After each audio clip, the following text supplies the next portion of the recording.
आज के मुख्य वक्ता डॉक्टर इंद्रजीत कजला जी, जो saint soldier college of law Jalandhar में असिस्टेंट प्रोफेसर के पद पर हैं, उनसे अनुरोध करूंगा कि वो मंच पे आएँ।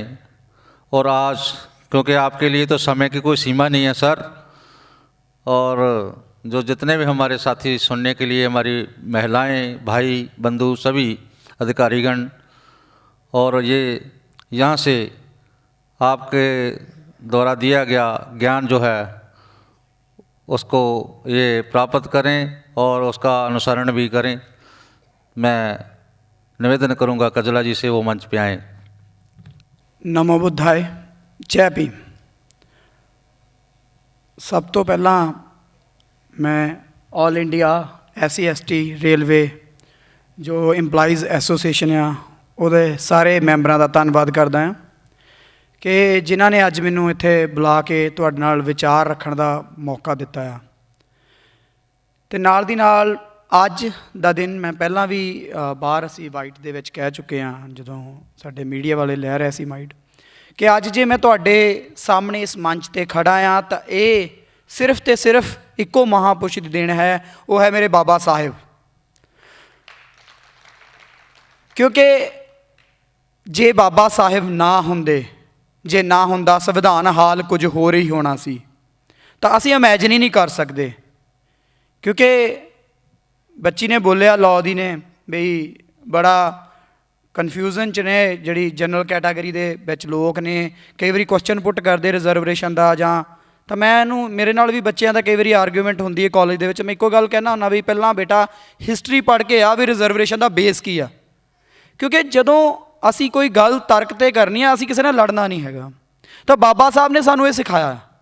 ਅੱਜ ਉਹਨਾਂ ਨੂੰ ਯਾਦ ਕਰ ਰਹੇ ਹਾਂ ਤਾਂ ਸਾਡੀ ਸਭ ਤੋਂ ਵੱਡੀ ਸ਼ਰਧਾਂਜਲੀ ਇਹੀ ਹੋਏਗੀ ਕਿ ਉਹਨਾਂ ਦੇ ਦੱਸੇ ਹੋਏ ਸਿਧਾਂਤਾਂ ਨੂੰ ਆਪਣੀ ਜ਼ਿੰਦਗੀ ਦੇ ਵਿੱਚ ਢਾਲੀਏ ਅਤੇ ਢਾਲ ਕੇ ਉਹਨਾਂ ਦੇ ਅਨੁਸਾਰ ਜੀਣ ਦੀ ਇੱਕ ਕੋਸ਼ਿਸ਼ ਕਰੀਏ। ਕਿਉਂਕਿ ਹਮੇਸ਼ਾ ਹੀ ਅਸੀਂ ਕਹਿੰਦੇ ਵੀ ਕਹਿਣੀ ਕਰਨੀ ਇੱਕ ਹੋਵੇ ਤਾਂ ਅਸਰ ਹੁੰਦਾ ਹੈ।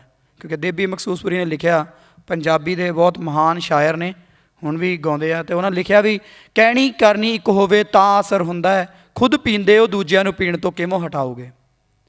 ਮਤਲਬ ਇੱਥੇ ਸਟੇਜਾਂ 'ਤੇ ਆ ਕੇ ਜਿੰਨੇ ਵੀ ਵਕਤਾ ਆਉਣਗੇ, ਕੋਈ ਵੀ, ਮੈਂ ਕਿਸੇ ਪਰਟੀਕੂਲਰ ਦਾ ਨਾਮ ਨਹੀਂ ਲੈ ਰਿਹਾ ਜਾਂ ਕਿਸੇ ਵੀ ਜਗ੍ਹਾ ਦੀ ਗੱਲ ਨਹੀਂ ਕਰ ਰਿਹਾ, ਹਰ ਜਗ੍ਹਾ ਤੋਂ ਹੀ ਜਦੋਂ ਤਾਂ ਇੱਥੇ ਆਉਂਦੇ ਆ ਉਦੋਂ ਗੱਲ ਕਰਦੇ ਵੀ ਔਰਤਾਂ ਬਰਾਬਰ ਨੇ, ਬੱਚੇ ਬੇਟੀਆਂ ਬਰਾਬਰ ਨੇ, ਪਰ ਜਦੋਂ ਆਪਣੇ ਘਰ ਦੀ ਗੱਲ ਆਉਂਦੀ ਹੈ ਤਾਂ ਉਦੋਂ ਅਸੀਂ ਡਬਲ ਫੇਸ ਹੋ ਜਾਂਦੇ ਹਾਂ। ਤਾਂ ਬਾਬਾ ਸਾਹਿਬ ਨੇ ਜੋ ਕਿਹਾ ਉਹ ਕਰਕੇ ਦਿਖਾ ਲਿਆ।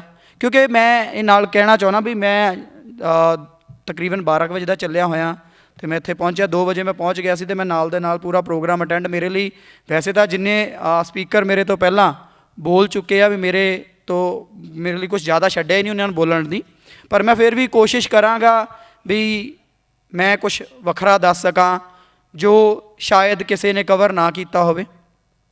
ਕਿਉਂਕਿ ਜਦੋਂ ਵੀ ਅਸੀਂ ਕਿਸੇ ਮੰਚ ਤੋਂ ਬੋਲਦੇ ਹਾਂ ਤਾਂ ਮੈਂ ਹਮੇਸ਼ਾ ਕਹਿੰਦਾ ਹੁੰਦਾ ਵੀ ਬੁਲਾਰਿਆਂ ਨਾਲੋਂ ਜ਼ਿਆਦਾ ਬਾਬਾ ਸਾਹਿਬ ਦੀਆਂ ਲਿਖਤਾਂ 'ਤੇ ਬਿਲੀਵ ਕਰਿਆ ਕਰੋ। ਸੈਕਿੰਡ ਹੈਂਡ ਜਿਹੜੀ ਇਨਫੋਰਮੇਸ਼ਨ ਆ ਉਹ ਅੱਧੀ ਹੋ ਜਾਂਦੀ ਆ, ਉਹਦੇ ਵਿੱਚ ਜਿਹੜਾ ਵਿਚਾਰ ਦੇਣ ਵਾਲਾ ਉਹ ਆਪਣੇ ਵਿਚਾਰ ਵੀ ਰਲਾ ਦਿੰਦਾ ਆ। ਹੁਣ ਸਾਡੀ ਭੈਣ ਜੀ ਪਹਿਲਾਂ ਹੀ ਗੱਲ ਕਰਕੇ ਗਏ ਰਿਜ਼ਰਵੇਸ਼ਨ ਦੀ, ਵਿਮਨਸ ਨੂੰ ਪੰਚਾਇਤਾਂ ਦੇ ਵਿੱਚ ਰਿਜ਼ਰਵੇਸ਼ਨ ਦਿੱਤੀ, ਕਾਰਪੋਰੇਸ਼ਨ ਦੇ ਵਿੱਚ ਰਿਜ਼ਰਵੇਸ਼ਨ ਮਿਲ ਗਈ, ਜਾਂ ਪਾਰਲੀਮੈਂਟ 1/3 ਦੀ ਗੱਲ ਕਰਦੇ ਹਾਂ ਅਸੀਂ। ਪਰ ਮੈਂ ਹਮੇਸ਼ਾ ਗੱਲ ਕਰਦਾ ਵੀ ਕਈ ਵਾਰੀ ਸੋਚਿਆ ਕਦੀ ਵੀ ਤੁਸੀਂ ਬਾਬਾ ਸਾਹਿਬ ਪੰਚਾਇਤਾਂ ਦੇ ਹੱਕ 'ਚ ਸੀਗੇ ਜਾਂ ਨਹੀਂ? ਕੀ ਕਦੀ ਤੁਸੀਂ ਸੋਚਿਆ ਵੀ ਬਾਬਾ ਸਾਹਿਬ ਪਿੰਡਾਂ ਦੇ ਹੱਕ 'ਚ ਸੀਗੇ ਜਾਂ ਨਹੀਂ? ਕਿਉਂ? ਕਿਉਂਕਿ ਜਦੋਂ ਬਾਬਾ ਸਾਹਿਬ ਦੇ ਵਿਚਾਰਾਂ ਨੂੰ ਪੜ੍ਹਾਂਗੇ, ਕੀ ਤੁਹਾਨੂੰ ਲੱਗਦਾ ਜਿਹੜਾ ਇਹ ਭਾਰਤ ਦਾ ਸੰਵਿਧਾਨ ਹੈ, ਮੈਂ ਦੱਸਣਾ ਚਾਹੁੰਦਾ ਵੀ ਭਾਰਤ ਦੇ ਸੰਵਿਧਾਨ ਨੂੰ ਮੈਂ ਪੰਜਾਬੀ ਦੇ ਵਿੱਚ ਟਰਾਂਸਲੇਸ਼ਨ ਕੀਤਾ ਪੂਰਨ ਰੂਪ 'ਚ। ਪਹਿਲਾਂ ਪੰਜਾਬੀ ਦੇ ਵਿੱਚ ਜਿਹੜਾ ਕਿਸੇ ਵੀ ਆਪਣੇ ਪ੍ਰਾਈਵੇਟ ਤੌਰ 'ਤੇ ਨਹੀਂ ਹੈਗਾ, ਭਾਰਤ ਸਰਕਾਰ ਵੱਲੋਂ ਹੈ, ਅਤੇ ਉਹਦੇ ਵਿੱਚ ਕੀ ਹੈਗਾ, ਹਿੰਦੀ ਸੰਸਕ੍ਰਿਤ ਦੇ ਸ਼ਬਦ ਆ। ਇਹ ਗੱਲ ਯਾਦ ਰੱਖੋ, ਸਰਕਾਰਾਂ ਤੁਹਾਨੂੰ ਕਦੀ ਸੰਵਿਧਾਨ ਨਹੀਂ ਪੜ੍ਹਾਉਣਗੀਆਂ। ਜੇ ਉਹ ਨਹੀਂ ਪੜ੍ਹਾਉਣਾ ਹੁੰਦਾ ਤਾਂ ਇਹਦਾ ਪ੍ਰਚਾਰ ਪ੍ਰਸਾਰ ਹੁੰਦਾ। ਅਸੀਂ ਹਮੇਸ਼ਾ ਕਹਿੰਦੇ ਸਕੂਲਾਂ 'ਚ ਪੜ੍ਹਾਇਆ ਜਾਣਾ ਚਾਹੀਦਾ, ਯੂਨੀਵਰਸਿਟੀਆਂ 'ਚ ਪੜ੍ਹਾਇਆ ਜਾਣਾ, ਪਰ ਪੜ੍ਹਾਉਣਾ ਕਿੱਦਾਂ? ਸਾਡੇ ਬਹੁਤ ਜਿਹੜਾ ਪਿੰਡਾਂ ਦਾ ਤਬਕਾ ਉਹ ਤਾਂ ਪੰਜਾਬੀ ਆ, ਅਤੇ ਪੰਜਾਬੀ ਨੂੰ ਲਾਅ ਸਮਝਣ ਦੇ ਲਈ ਟੈਕਨੀਕੈਲਿਟੀ ਬਹੁਤ ਔਖੀ ਲੱਗਦੀ ਹੈ। ਅਤੇ ਉਸੇ ਕੋਸ਼ਿਸ਼ ਨੂੰ ਮੈਂ ਇੰਜ਼ਾਮ ਦਿੱਤਾ ਆ ਵੀ ਇਹਨੂੰ ਪੰਜਾਬੀ 'ਚ ਦਿੱਤਾ ਆ, ਰੂਪਾਂਤਰਨ ਕੀਤਾ, ਇਹਦਾ ਜਿਹੜਾ ਅਨੁਵਾਦ ਕੀਤਾ ਮੈਂ, ਤਾਂ ਕਿ ਸਾਡੇ ਜਿਹੜੇ ਲੋਕ, ਹੁਣ ਮੈਂ ਗੱਲ ਕਰ ਰਿਹਾ ਸੀ ਵੀ ਬਾਬਾ ਸਾਹਿਬ ਪਿੰਡਾਂ ਬਾਰੇ, ਬਾਬਾ ਸਾਹਿਬ ਕਹਿੰਦੇ ਪਿੰਡ ਢਾਹ ਦਿਓ, ਪਿੰਡ ਨਹੀਂ ਹੋਣੇ ਚਾਹੀਦੇ। ਕਿਉਂ? ਕਿਉਂਕਿ ਜਿਹੜਾ ਵਖਰੇਵਾਂ, ਜਿਹੜਾ ਵਿਤਕਰਾ, ਉਹਦੀ ਜੜ, ਜਿਹੜਾ ਉਹਦਾ ਪ੍ਰਾਇਮਰੀ ਸਕੂਲ ਆ, ਉਹ ਪਿੰਡ ਨੇ। ਪਰ ਅਸੀਂ ਕਦੀ ਗੱਲ ਹੀ ਨਹੀਂ ਕਰਦੇ। ਕਿਉਂ? ਕਿਉਂਕਿ ਮੈਂ ਵੀ ਇੱਕ ਪਿੰਡ 'ਚੋਂ ਪੜ੍ਹਿਆ। ਹਮੇਸ਼ਾ ਕਾਂਗਰਸ ਹਮੇਸ਼ਾ ਇਹ ਕਹਿੰਦੀ ਵੀ ਪਿੰਡਾਂ 'ਚ ਭਾਰਤ ਵਸਦਾ ਆ, ਜਾਂ ਗਾਂਧੀ ਐਂਡ ਪਾਰਟੀ ਨੇ ਹਮੇਸ਼ਾ ਇਹ ਕਲੇਮ ਕੀਤਾ ਜਿਹੜਾ ਭਾਰਤ ਆ ਉਹ ਪਿੰਡਾਂ ਦੇ ਵਿੱਚ ਆ। ਕਿਉਂ ਬਈ? ਸ਼ਹਿਰਾਂ ਦੀ ਗੱਲ ਕਿਉਂ ਨਹੀਂ ਕਰਦੇ? ਬਾਬਾ ਸਾਹਿਬ ਨੇ ਕਿਉਂ ਤੁਹਾਡੇ ਲਈ ਸ਼ਹਿਰਾਂ ਦੀ ਗੱਲ ਕੀਤੀ? ਉਹਨਾਂ ਨੇ ਕਿਹਾ ਸੀ ਜੇ ਤੁਸੀਂ ਤਰੱਕੀ ਕਰਨੀ ਆ, ਜੇ ਤੁਸੀਂ ਆਪਣੇ ਸਮਾਜ ਦੀ ਨੁਹਾਰ ਬਦਲਣੀ, ਤਾਂ ਪਿੰਡਾਂ ਨੂੰ ਛੱਡ ਕੇ ਸ਼ਹਿਰਾਂ 'ਚ ਅਰਬਨਾਈਜੇਸ਼ਨ ਨੂੰ ਫੋਲੋ ਕਰੋ। ਪਰ ਇਹ ਸਾਡੇ ਸਮਾਜ ਦੇ ਲੋਕ ਦੱਸਦੇ ਨਹੀਂ। ਅਸੀਂ ਖੁਸ਼ ਹਾਂ, ਸਾਡਾ ਪਿੰਡ ਦੇ ਵਿੱਚ ਪੰਚ ਬਣ ਗਿਆ, ਸਰਪੰਚ ਬਣ ਗਿਆ, ਅਸੀਂ ਖੁਸ਼ ਹਾਂ। ਮੈਂ ਗੱਲ ਕਰਦਾ ਵੀ ਬਾਬਾ ਸਾਹਿਬ ਨੇ ਇੱਕ 25 ਨਵੰਬਰ 1949 ਨੂੰ 25 ਨਵੰਬਰ 1949 ਨੂੰ ਲੈਕਚਰ ਦਿੱਤਾ ਸੀ ਸੰਵਿਧਾਨ ਸਭਾ ਦੇ ਵਿੱਚ। ਉਹਦੇ ਵਿੱਚ ਵੀ ਬਾਬਾ ਸਾਹਿਬ ਨੇ ਬੜਾ ਕਲੀਅਰ ਕੱਟ ਲਿਖਿਆ ਵੀ ਸੰਵਿਧਾਨ ਤਾਂ ਮੈਂ ਦੇ ਰਿਹਾ ਹਾਂ ਭਾਰਤ ਨੂੰ, ਪਰ ਇਹ ਸੰਵਿਧਾਨ ਚੰਗਾ ਹੋਵੇਗਾ ਜਾਂ ਮਾੜਾ ਹੋਵੇਗਾ ਇਹ ਆਉਣ ਵਾਲਾ ਸਮਾਂ ਦੱਸ ਸਕਦਾ। ਅੱਜ ਆਪਾਂ ਕੁਝ ਨਹੀਂ ਦੱਸ ਸਕਦੇ। ਕਿਉਂ? ਕਿਉਂਕਿ ਕਿਸੇ ਵੀ ਦੇਸ਼ ਦਾ ਸੰਵਿਧਾਨ ਕਿੰਨਾ ਵੀ ਚੰਗਾ ਕਿਉਂ ਨਾ ਹੋਵੇ, ਉਹਨੂੰ ਜੇ ਚਲਾਉਣ ਵਾਲੇ ਮਾੜੇ ਹੋਣਗੇ ਤਾਂ ਉਹ ਮਾੜਾ ਸਾਬਿਤ ਹੋ ਜਾਏਗਾ, ਅਤੇ ਜੇ ਮਾੜਾ ਹੋਏਗਾ, ਜੇ ਉਹਨੂੰ ਚਲਾਉਣ ਵਾਲੇ ਵਧੀਆ ਨੇ ਤਾਂ ਉਹ ਵਧੀਆ ਸਾਬਿਤ ਹੋ ਜਾਏਗਾ। ਤੁਹਾਡੇ ਕੋਲ ਐਗਜ਼ਾਮਪਲ ਹੈ ਇੰਗਲੈਂਡ ਦੇ, ਮੈਨੂੰ ਦੱਸੋ ਸੰਵਿਧਾਨ ਕਿਹਨੇ ਪੜ੍ਹਿਆ ਅੱਜ ਤੱਕ? ਕਿਉਂਕਿ ਇੰਗਲੈਂਡ ਦਾ ਰਿਟਨ ਕੌਨਸਟੀਟਿਊਸ਼ਨ ਹੀ ਨਹੀਂ ਹੈ। ਕਿਉਂਕਿ ਉਹ ਦੇਸ਼ ਵਧੀਆ ਨਹੀਂ, ਕਿ ਉੱਥੇ ਦਾ ਦੇਸ਼ ਦਾ ਸੰਵਿਧਾਨ ਮਾੜਾ ਆ। ਸਿਰਫ ਬਾਬਾ ਸਾਹਿਬ ਇਸੇ ਗੱਲਾਂ ਨੂੰ ਕਹਿੰਦੇ ਸੀ ਵੀ ਜ਼ਰੂਰੀ ਨਹੀਂ ਹੈਗਾ ਜੇ ਅਸੀਂ ਲਿਖ ਲਿਆ, ਇਹ ਗੱਲ ਵੱਖਰੀ ਆ ਵੀ ਅੱਜ ਤੱਕ ਇੱਦਾਂ ਦਾ ਸੰਵਿਧਾਨ ਜੋ ਬਾਬਾ ਸਾਹਿਬ ਨੇ ਸਾਨੂੰ ਦਿੱਤਾ, ਉਹਦੀ ਮਿਸਾਲ ਦੁਨੀਆ 'ਚ ਕਿਤੇ ਵੀ ਨਹੀਂ ਮਿਲਦੀ। ਅਤੇ ਬਾਬਾ ਸਾਹਿਬ ਨੇ ਉਹ ਜਿਹੜਾ ਕੰਮ ਕਿੱਦਾਂ ਕੀਤਾ, ਮੈਂ ਹਮੇਸ਼ਾ ਕਹਿੰਦਾ ਨਾ ਵੀ ਕਈ ਵਾਰੀ ਕੰਮ ਕਰਦੇ ਕਰਦੇ ਸਾਡਾ ਬੈਕ ਪੇਨ ਹੁੰਦੀ, ਅਸੀਂ ਜਲਦੀ ਥਕਾਵਟ ਰੈਸਟ ਲੈਣ ਲੱਗ ਪਾਉਂਦੇ। ਪਰ ਬਾਬਾ ਸਾਹਿਬ ਨੂੰ ਜਦੋਂ ਪੜ੍ਹਦੇ ਆ ਤਾਂ ਬਾਬਾ ਸਾਹਿਬ ਬਾਰੇ ਮੈਂ ਕਿਤੇ ਸਟੋਰੀ ਪੜ੍ਹੀ ਸੀ ਵੀ ਬਾਬਾ ਸਾਹਿਬ ਰਾਤ ਪੜ੍ਹਦੇ ਰਹਿੰਦੇ ਸੀ, ਅਤੇ ਲੱਤ ਜਦੋਂ ਦਰਦ ਹੁੰਦਾ ਸੀ ਤਾਂ ਪੱਖੇ ਦੀ ਰੱਸੀ ਨਾਲ ਲਮਕਾ ਕੇ ਤਾਂ ਲੱਤ ਨੂੰ ਬੰਨ੍ਹ ਲੈਂਦੇ ਸੀ। ਅਤੇ ਜਦੋਂ ਨਾਨਕ ਚੰਦ ਉਹਨਾਂ ਨੂੰ ਪੁੱਛਦੇ ਵੀ ਬਾਬਾ ਸਾਹਿਬ ਤੁਸੀਂ ਇਹ ਕਿਉਂ, ਕਹਿੰਦੇ ਇੱਕ ਤਾਂ ਇਹਨਾਂ ਨੀਂਦ ਨਹੀਂ ਆਉਂਦੀ, ਦੂਜਾ ਦਰਦ ਦਾ ਨਹੀਂ ਪਤਾ ਲੱਗਦਾ। ਕਿ ਉਸ ਮਹਾਨ ਰਹਿਬਰ ਦੀਆਂ ਵਿਚਾਰਧਾਰਾ 'ਤੇ ਅਸੀਂ ਅਮਲ ਕਰ ਰਹੇ ਹਾਂ। ਜੇ ਅਮਲ ਕੀਤਾ ਹੁੰਦਾ ਤਾਂ ਕੀ ਜੋ ਅੱਜ ਸਾਡੇ ਸਮਾਜ ਦਾ, ਅੱਜ ਮੈਂ ਅੱਜ ਦੀ ਗੱਲ ਕਰ ਰਿਹਾ ਕਿਉਂਕਿ ਬਾਬਾ ਸਾਹਿਬ ਨੇ ਇੱਕ ਸਟੇਟ ਐਂਡ ਮਾਈਨੋਰਿਟੀਜ਼ ਆ, ਕਿਉਂਕਿ ਮੈਂ ਹਮੇਸ਼ਾ ਕਹਿੰਦਾ ਵੀ ਅਸੀਂ ਲੋਕ ਕਹਿੰਦੇ ਆ ਵੀ 2 ਸਾਲ 11 ਮਹੀਨੇ ਤੇ 18 ਦਿਨ ਸੰਵਿਧਾਨ ਨੂੰ ਬਾਬਾ ਸਾਹਿਬ ਜਾਂ ਸੰਵਿਧਾਨ ਸਭਾ ਨੇ ਲਗਾਏ, ਤਾਂ ਮੈਂ ਕਹਿਣਾ ਗਲਤ ਆ।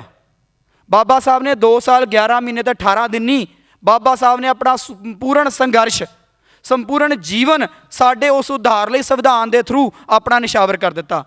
ਮੈਂ ਤਾਂ ਹੋਰ ਕਹਿਣਾ, ਅਸੀਂ ਕਹਿੰਦੇ ਜੀਵਨ ਨਹੀਂ, ਬਾਬਾ ਸਾਹਿਬ ਨੇ ਤਾਂ ਆਪਣਾ ਪਰਿਵਾਰ ਵੀ ਵਾਰ ਦਿੱਤਾ। ਮੈਨੂੰ ਇਹ ਤੁਹਾਡੇ 'ਚੋਂ ਦੱਸ ਸਕਦੇ ਹੋ ਵੀ ਬਾਬਾ ਸਾਹਿਬ ਦੇ ਬੱਚਿਆਂ ਦੇ ਨਾਮ ਦੱਸ ਦਿਓ, ਚਾਰਾਂ ਦੇ, ਜਿਨ੍ਹਾਂ ਦੀ ਡੈਥ ਹੋ ਗਈ ਸੀ। ਸਿਰਫ ਇੱਕ ਬੱਚਾ ਜਸ਼ਵੰਤ ਜਿੰਦਾ ਰਿਹਾ, ਤਿੰਨਾਂ ਦਾ ਚਾਰਾਂ ਦਾ ਬੱਚਿਆਂ ਲੋਕਾਂ ਨੂੰ ਨਾਮ ਵੀ ਨਹੀਂ ਯਾਦ। ਸਾਨੂੰ ਜੇ ਅੱਜ ਦੂਜਿਆਂ ਦੀ ਗੱਲ ਕਰਦੇ ਹਾਂ ਅਸੀਂ, ਸਾਨੂੰ ਸ਼ਬਜੀ ਦੇ ਜਿਹੜੇ ਬਾਕੀ ਬਾਬਿਆਂ ਦੇ ਨਿਆਣੇ ਯਾਦ ਹੋਣਗੇ, ਪਰ ਆਪਣੇ ਬਾਬਾ ਸਾਹਿਬ ਦੇ ਬੱਚਿਆਂ ਦੇ ਨਾਮ ਯਾਦ ਨਹੀਂ। ਕਿਉਂ? ਅਸੀਂ ਹਮੇਸ਼ਾ ਦੂਜਿਆਂ ਦੀਆਂ ਕੁਰਬਾਨੀਆਂ ਨੂੰ ਦੇਖਦੇ, ਪਰ ਆਪਣੇ ਰਹਿਬਰ ਦੀ ਕੁਰਬਾਨੀ ਨੂੰ ਕਿਉਂ ਭੁੱਲਦੇ ਹਾਂ? ਕਿਉਂ ਅਸੀਂ ਸਵਿਤਰੀ ਬਾਈ ਫੂਲੇ ਨੂੰ ਭੁੱਲ ਜਾਂਦੇ ਹਾਂ? ਕਿਉਂ ਅਸੀਂ ਜੋਤੀਬਾ ਰਾਓ ਫੂਲੇ ਨੂੰ ਭੁੱਲ ਜਾਂਦੇ ਹਾਂ? ਰੀਜ਼ਨ ਕੀ ਆ? ਜਿੱਦਾਂ ਬੱਚੇ ਨੇ ਕਿਹਾ ਜਾਂ ਸਰ ਨੇ ਵੀ ਕਿਹਾ ਵੀ ਸਾਨੂੰ ਗਟਸ ਕਿੱਥੋਂ ਆਉਣਾ ਆ। ਮੈਂ ਹਮੇਸ਼ਾ ਕਹਿੰਦਾ ਨਾ, ਤੁਸੀਂ ਆਪਣੇ ਬੱਚਿਆਂ ਨੂੰ ਕੀ ਬਣਾਉਣਾ ਚਾਹੁੰਦੇ ਹੋ? ਸਟੇਜਾਂ ਤੋਂ ਇਹ ਗੱਲ ਕਹਿੰਦਾ, ਮੈਂ ਤੁਹਾਨੂੰ ਵੀ ਕਹਿਣ ਲੱਗਾ ਅੱਜ, ਤੁਸੀਂ ਜਿੱਦਾਂ ਦੇ ਆਪਣੇ ਬੱਚੇ ਨੂੰ ਬਣਾਉਣਾ ਚਾਹੁੰਦੇ ਹੋ ਉੱਦਾਂ ਦੀਆਂ ਫੋਟੋਆਂ ਆਪਣੇ ਘਰ ਦੀਆਂ ਦੀਵਾਰਾਂ 'ਤੇ ਟੰਗ ਦਿਓ। ਕਿਉਂਕਿ ਬਾਬਾ ਸਾਹਿਬ ਨੇ ਕਿਹਾ ਸੀ ਜੇ ਤੁਸੀਂ ਹੁਕਮਰਾਨ ਬਣਨਾ ਆ ਤਾਂ ਆਪਣੇ ਘਰ ਦੀਆਂ ਦੀਵਾਰਾਂ 'ਤੇ ਲਿਖ ਲਓ ਵੀ ਅਸੀਂ ਇਸ ਦੇਸ਼ ਦੇ ਹੁਕਮਰਾਨ ਬਣਨਾ ਆ। ਤਾਂ ਮੈਂ ਇਹ ਕਹਿਣਾ ਉਸ ਸੈਂਟੈਂਸ ਨੂੰ ਅੱਗੇ ਜੋੜ ਕੇ ਵੀ ਤੁਸੀਂ ਜਿੱਦਾਂ ਦਾ ਸਮਾਜ ਚਾਹੁੰਦੇ ਹੋ ਉੱਦਾਂ ਦੇ ਸਮਾਜ ਦੇ ਨੇਤਾ ਦੀਆਂ ਫੋਟੋ ਆਪਣੇ ਘਰਾਂ 'ਚ ਟੰਗ ਲਓ, ਤੁਹਾਡਾ ਸਮਾਜ ਉੱਦਾਂ ਦਾ ਹੋਣਾ ਸ਼ੁਰੂ ਹੋ ਜਾਏਗਾ। ਜੇ ਤੁਹਾਡੇ ਘਰ ਦੀਆਂ ਦੀਵਾਰਾਂ ਦੇ ਉੱਤੇ ਬਾਬਾ ਸਾਹਿਬ, ਜੋਤੀਬਾ ਰਾਓ ਫੂਲੇ, ਸਾਡੇ ਕਬੀਰ ਸਾਹਿਬ ਵਰਗੇ ਸਤਿਗੁਰੂ ਜੀ ਦੀ ਤਸਵੀਰਾਂ ਨਜ਼ਰ ਆਉਣਗੀਆਂ, ਉਹਨਾਂ ਦੀ ਵਿਚਾਰਧਾਰਾ ਤੁਹਾਡੇ ਕਰੈਕਟਰ 'ਚੋਂ ਨਜ਼ਰ ਆਏਗੀ, ਤਾਂ ਨੈਚੁਰਲੀ ਤੁਹਾਡਾ ਸਮਾਜ ਵੀ ਚੰਗਾ ਸਿਰਜ ਸਕੋਗੇ। ਕਿਉਂਕਿ ਬਾਬਾ ਸਾਹਿਬ ਨੇ ਜਿਹੜਾ ਅਸੀਂ ਗੱਲ ਕਰਦੇ ਹਾਂ, ਕਿਉਂਕਿ 141 ਦਿਨ ਜਿਹੜਾ ਸੰਵਿਧਾਨ ਸਭਾ ਦਾ ਜਿਹੜਾ ਬਿੱਲ ਆ ਉਹ 141 ਦਿਨਾਂ 'ਚ ਤਿਆਰ ਕੀਤਾ। 2 ਸਾਲ 11 ਮਹੀਨੇ 18 ਦਿਨ ਉਹ ਕੱਲਾ ਬਾਬਾ ਸਾਹਿਬ ਦੇ ਨਾਮ 'ਤੇ ਨਾ ਲਾਓ, ਉਹਦੇ 'ਤੇ ਬਾਅਦ ਵਿੱਚ ਜਿਹੜੀਆਂ ਡਿਬੇਟਸ ਹੋਈਆਂ ਉਹ ਵੀ ਦਿਨ ਵੱਖਰੇ ਆ, ਕਿਉਂਕਿ ਬਾਬਾ ਸਾਹਿਬ ਨੇ 141 ਦਿਨਾਂ 'ਚ ਤਿਆਰ ਕਰਕੇ ਦੇ ਦਿੱਤਾ। ਇਹ ਬਹੁਤ ਸੋਚਣ ਵਾਲੀਆਂ ਚੀਜ਼ਾਂ ਵੀ ਬਾਬਾ ਸਾਹਿਬ ਨੇ 24 ਘੰਟੇ ਕੰਮ ਕੀਤਾ। ਅਤੇ ਕਿਉਂਕਿ ਬਾਬਾ ਸਾਹਿਬ ਨੂੰ ਇਹੀ ਹਮੇਸ਼ਾ ਕਿਹਾ ਵੀ ਬਾਬਾ ਸਾਹਿਬ ਨੂੰ ਜਦੋਂ ਕੋਈ ਮਿਲਣਾ ਹੁੰਦਾ ਬਾਬਾ ਸਾਹਿਬ ਹਮੇਸ਼ਾ ਜਾਗਦੇ ਸੀ। ਤਾਂ ਲੋਕ ਉਹਨਾਂ ਨੂੰ ਪੁੱਛਦੇ ਸੀ ਬਾਬਾ ਸਾਹਿਬ ਬਾਕੀ ਨੇਤਾ ਸੁੱਤੇ ਪਏ, ਤੁਸੀਂ ਕਿਉਂ ਜਾਗ ਰਹੇ ਹੋ? ਤਾਂ ਉਹਨਾਂ ਨੇ ਹਮੇਸ਼ਾ ਕਿਹਾ ਕਿ ਮੇਰਾ ਸਮਾਜ ਸੌਂ ਰਿਹਾ ਅਤੇ ਉਹਨਾਂ ਦਾ ਸਮਾਜ ਜਾਗ ਰਿਹਾ, ਇਸ ਲਈ ਉਹਨਾਂ ਦੇ ਨੇਤਾ ਸੁੱਤੇ ਪਏ ਅਤੇ ਮੇਰੇ ਲੋਕ ਸੁੱਤੇ ਨੇ ਅਤੇ ਮੈਂ ਉਹਨਾਂ ਦੇ ਨੇਤਾ ਹਾਂ ਅਤੇ ਮੈਂ ਜਾਗ ਰਿਹਾ ਹਾਂ। ਕੀ ਇਹ ਕੁਰਬਾਨੀ ਕਿਸੇ ਹੋਰ ਨੇ ਕੀਤੀ? ਇਹ ਸੋਚਣ ਵਾਲੀ ਗੱਲ ਆ। ਉਹਨਾਂ ਤੋਂ ਬਾਅਦ ਅੱਜ ਸਾਨੂੰ ਜੇ ਰਸਤਾ ਦਿਖਾ ਕੇ ਗਏ ਮਾਨਯਵਰ ਕਾਂਸ਼ੀ ਰਾਮ ਸਾਹਿਬ ਸੀ। ਉਹਨਾਂ ਤੋਂ ਬਾਅਦ ਅੱਜ ਕਿਉਂ ਅੰਬੇਡਕਰ ਨਹੀਂ ਪੈਦਾ ਹੋ ਰਿਹਾ? ਕਿਉਂ ਅੱਜ ਸਾਡੇ ਕੋਲ ਕਾਂਸ਼ੀ ਰਾਮ ਸਾਹਿਬ ਵਰਗੇ ਨੇਤਾ ਪੈਦਾ ਨਹੀਂ ਹੋ ਰਹੇ? ਅਸੀਂ ਗੱਲਾਂ ਕਰਦੇ ਹਾਂ, ਅਸੀਂ ਹਰ ਸਾਲ ਮੈਂ ਕਹਿੰਦਾ ਵੀ ਬਾਬਾ ਸਾਹਿਬ ਦਾ ਜਨਮ 14 ਅਪ੍ਰੈਲ ਨੂੰ ਮਨਾਉਂਦੇ ਹਾਂ, ਡੈਥ ਐਨਵਰਸਰੀ 6 ਦਸੰਬਰ ਨੂੰ ਮਨਾ ਰਹੇ ਹਾਂ, ਇੱਦਾਂ ਹੀ 14 ਅਕਤੂਬਰ ਨੂੰ ਅਸੀਂ ਧੰਮ ਪਰਿਵਰਤਨ ਦਿਵਸ ਮਨਾਇਆ, ਇੱਦਾਂ ਹੀ ਦਿਨ ਚੱਲਦੇ ਆ। ਪਰ ਮੈਨੂੰ ਉਹ ਦਿਨ ਦੱਸੋ ਜਿਸ ਦਿਨ ਬਾਬਾ ਸਾਹਿਬ ਨੇ ਕੋਈ ਇਤਿਹਾਸ ਨਹੀਂ ਸਿਰਜਿਆ। ਤੁਸੀਂ 365 ਦੇ 65 ਦਿਨ ਚੱਕ ਲਓ, ਕੋਈ ਨਾ ਕੋਈ ਦਿਨ ਇੱਦਾਂ ਦਾ ਹੋਊਗਾ ਜਿਸ ਦਿਨ ਬਾਬਾ ਸਾਹਿਬ ਕੋਈ ਨਾ ਕੋਈ ਇਤਿਹਾਸ ਰਚ ਰਹੇ ਸੀ। ਉਹ ਸਮੇਂ ਦੀ ਵੇਟ ਥੋੜ੍ਹਾ ਕਰਦੇ ਆ ਵੀ ਅਸੀਂ ਵੀ ਸਮੇਂ ਦੀ ਵੇਟ ਕਰੀਏ ਵੀ 14 ਅਪ੍ਰੈਲ ਆਏਗੀ ਤਾਂ ਹੀ ਬਾਬਾ ਸਾਹਿਬ ਦੀਆਂ ਗੱਲਾਂ ਹੋਣੀਆਂ ਆ। ਅਸੀਂ ਵੇਟ ਕਰ ਰਹੇ ਹਾਂ ਵੀ 26 ਜਨਵਰੀ ਆਊਗੀ ਤਾਂ ਹੀ ਸੰਵਿਧਾਨ ਦੀ ਗੱਲ ਕਰਨੀ ਆ। ਸਾਡੇ ਦਾ ਖੂਨ 'ਚੋਂ ਨਿਕਲਣੀ ਚਾਹੀਦੀ ਹੈ ਗੱਲ, ਕਿਉਂਕਿ ਬਾਬਾ ਸਾਹਿਬ ਦੀਆਂ ਲਿਖਤਾਂ ਜਿੱਦਾਂ ਜਿੱਦਾਂ ਮੈਂ ਹਮੇਸ਼ਾ ਕਹਿੰਦਾ ਨਾ, ਜਿੰਨਾ ਤੁਸੀਂ ਮੇਰੇ ਕੋਲੋਂ ਸੁਣਨਾ, ਮੇਰੇ ਨਾਲੋਂ ਜ਼ਿਆਦਾ ਬਾਬਾ ਸਾਹਿਬ ਨਾਲ ਸਿੱਧੀਆਂ ਗੱਲਾਂ ਕਰੋ।